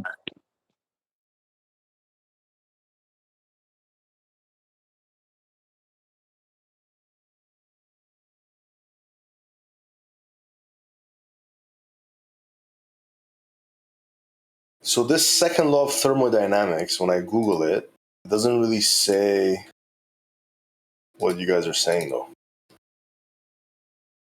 All right, what's it say? What does it say?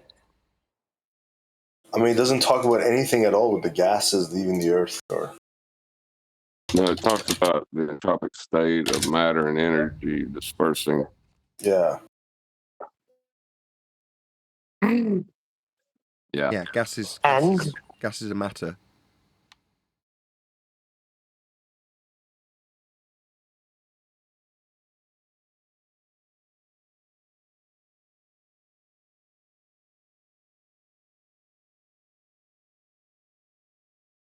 Well, I'm glad we sorted that out.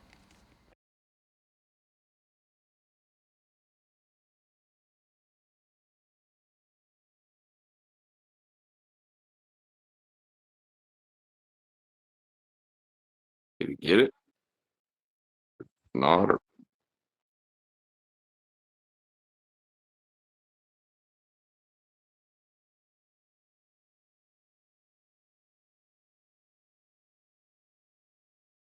I don't understand what he means by what we say. Like it's something like we made up the law. Like, where can I Google second law of thermodynamics? Google. I know, but it doesn't say that like when you Google second law of thermodynamics, it's pretty much irrelevant to the shape of the Earth or to the gases that are. So have you ever been around where we give the professor, well, the videos of the professor, I forget what his name is. Chocolate, you would know, right? Where he gives an example of and how the gas fills the space. yes, the expression No, of no. gas filling an available space is only a measure of entropy. Measure of entropy. Plus, it doesn't have any relevance to the shape of the Earth anyway. You're correct. Yeah, but you're saying that there's like a container that's preventing the gases from leaving the Earth. That's why it's not going to space. The globers will say it's the gravity that's holding it down, right? Oh, no, we're it's pressure itself requires containment. Okay. Brian, point out to him that it's solid. Tell him, Brian, he's trying to invoke gravity. Tell him it's a solid container. Not that there's any other type of container, but it's solid. It's not gravity, dude. Yeah, gas pressure requires a solid container. Let's just establish how gas behaves first. So don't worry about the law. Right, in your experience, does gas go down?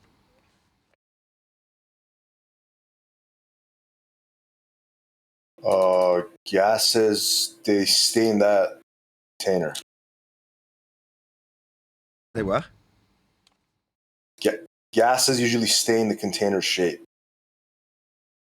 So all directions then, as opposed to down? Correct. Okay, so that dispenses with the down at 9.8 meters per second squared argument that you said the ballers would come back at you with to say that it's a container. Okay, well, bent space-time it definitely isn't. And down at 9.8 meters per second, perpendicular to a plane of reference, isn't what gas is doing. So what does gas do? Spreads out in all directions to fill its containment.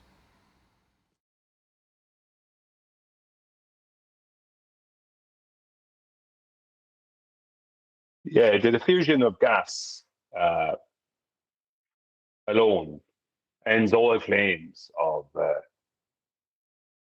not that they weren't already ended, but all claims of force of gravity having any effect on gas. You see, gas is unbonded, right? Not like liquids and solids. A gas is unbonded.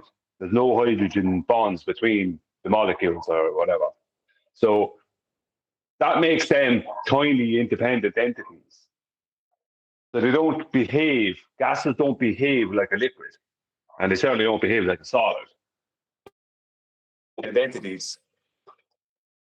If you can imagine, if the Earth was a globe and a force of gravity existed, then I'm going to have to use their vernacular. It's mass dependent, whatever mass is. So the size of the mass of the globe Earth in relation to the size of the mass of these singular gas molecules, right? If this is all hypothetical, the difference would be so massive that you couldn't deny that all the gas would have to be on the floor and on the ground at all time. We would have to live on the ground with our faces on the ground, if that was the actual scenario. Because if someone believes, now it can only believe this nonsense, that the reason their phone falls is because it's being pulled down towards the center of the globe by a force of gravity, then, and the reason for that is because the difference in the size of the claimed mass of the phone in relation to the claimed mass of the globe Earth, then a gas molecule being way, way smaller than your phone will have to be pulled down there. So there's just no way out of it. Like, it's ridiculous to even make the claim. It means someone who's making the claim that a force of gravity, whatever the hell that is, which is pre-assuming the existence of this and the existence of a globe, somehow has an effect on gas behavior, shows that they are delusional. They don't understand the very basics of gas behavior, and they're invoking things that don't exist and they have no proof for whatsoever and never will have proof for them because they don't exist. Can't prove the existence of something that doesn't exist.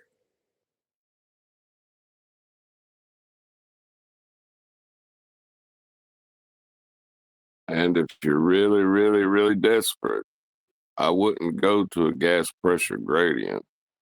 That's just a real mess.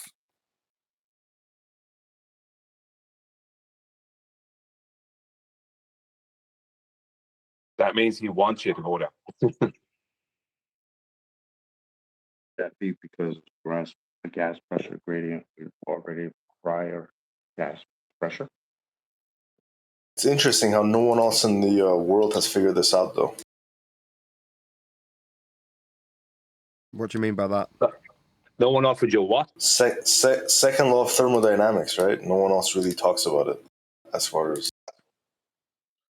Well, figuring it out and not talking about it is two different things. For example, there was this young black dude, I forget what his name is, but on video, he went to university. This renowned professor who is an expert in gravity was having a lecture. And he asked him basically to prove the force of gravity. And the guy declined to respond to the answer, basically. So people are refusing to acknowledge that there is no answer because the claim is false. It's not the same as not knowing. And if you want They don't want to deal with it. Right. And if you want to turn it into why is nobody else talking about this, that would be an argument to silence if you think it proves a sphere. Because no one else is speaking about it, therefore it's irrelevant or whatever, that you're on the edge of an argument from silence fallacy. No one else is speaking about what, John? What is he speaking about? No, he's saying no one else is talking about. Well, given that the first law of thermodynamics is well known and the behavior of gases are well known, why is no one else bringing this topic up? Well, if you think that is some way validates that it's a globe, that's an argument to silence, or argument from silence fallacy. But we've brought that up forever, like. I don't know what he's talking about. We've talked about that. Talked about the laws of thermodynamics, entropy, gas behavior. We talked about all these things at length forever. This is not like the first time we've dealt with it. Nobody's talking about it. But Eli just brought up a professor who's literally having lectures by it, right? The guy who says the gas will fill the available volume. That's entropy that he's talking about. That's the second law of thermodynamics. Now, he himself might not be relating that to the shape of the earth, per se, But that's what he's talking about. And that's one of those things that leads to us not being able to be on a ball surrounded by a vacuum, because the gas would leave or would fill the available volume. And being that we have gas and we're breathing and we're alive, that's a problem for the ball thing. But you can't expect everyone who talks about the second law of thermodynamics to just make that leap that, oh, that means that we can't be on a ball surrounded by a vacuum. But people are talking about it. Everyone's, I mean, at some point, everyone talks about it at some point, right? You talk about weather, high pressure systems going to low pressure systems, shit like that. Weatherman talked about it. But what he's saying is that the people who talk about the first law of thermodynamics, or the second law of thermodynamics, aren't equating that to the nature of reality and the heliocentric system and the amount of space that they claim that it encompasses. Well, actually, it's not true that nobody's talking about it, because your man, Professor Robitaille, I can't remember his full title now.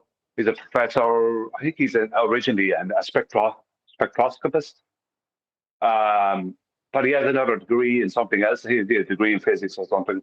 But he's brought it up concerning their sun being claimed to be made of hydrogen and helium plasma.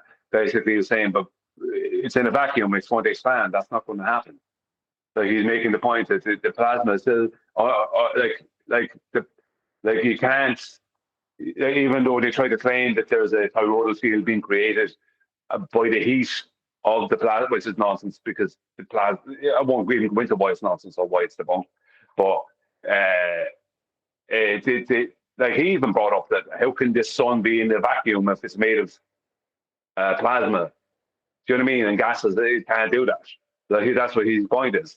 So it's not nobody brought it up. But most people just aren't paying attention to it. They speak about the entropy, then they turn around and speak about globe, and they don't get the disconnect, as Huey would say. Huey didn't get the disconnect. You know what I mean?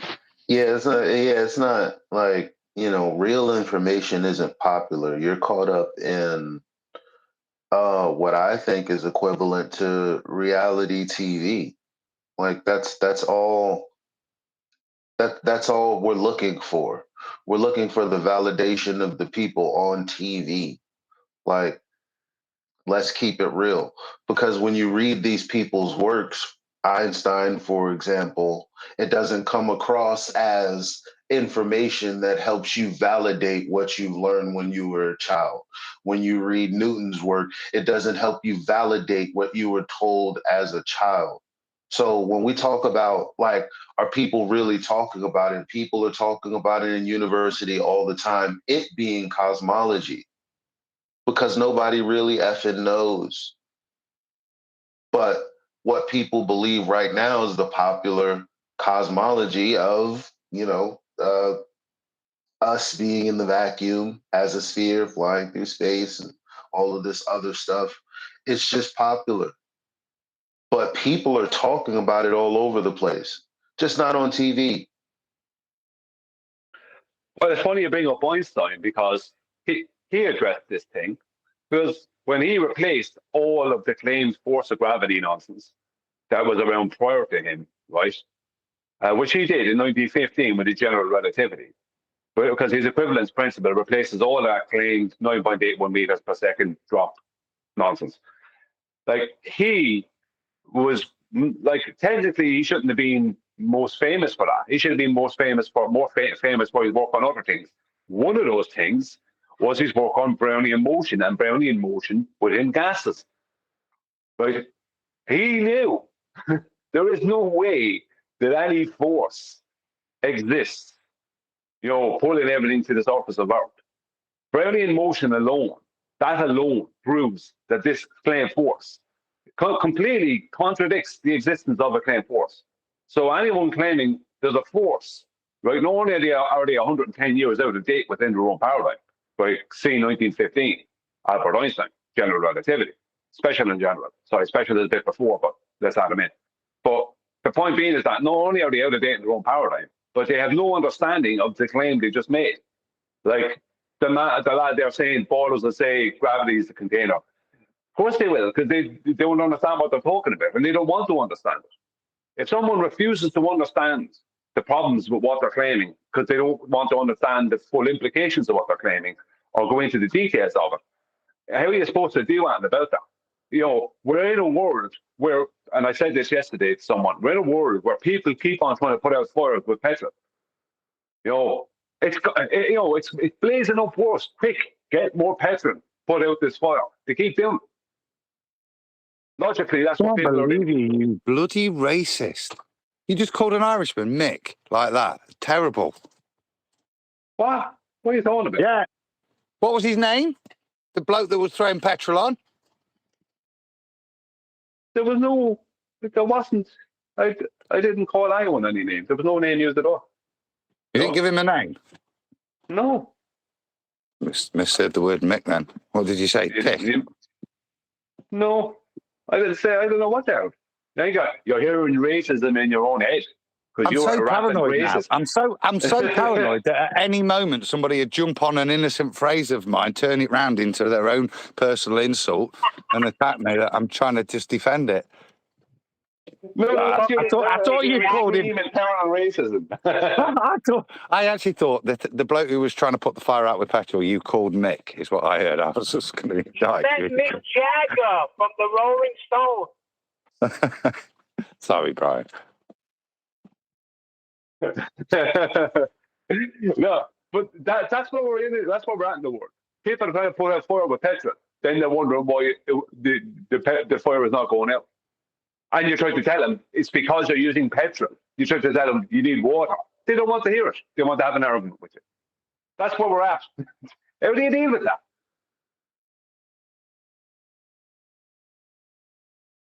Well, because pi equals 2.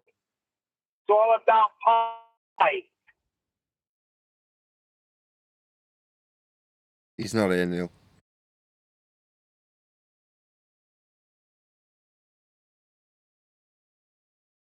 Don't crack me up when you said whatever the hell that means. Right, I'm going to round out. With that, I'm going to say a huge, massive, enormous thank you to both Discord and G+ panels for making today's after show possible. And of course, a massive thank you to all of you for liking, commenting, sharing, subscribing, joining as a Nathan Oakley 1980 channel member and all that good stuff. I've been Nathan Oakley and I will see you all in the next video.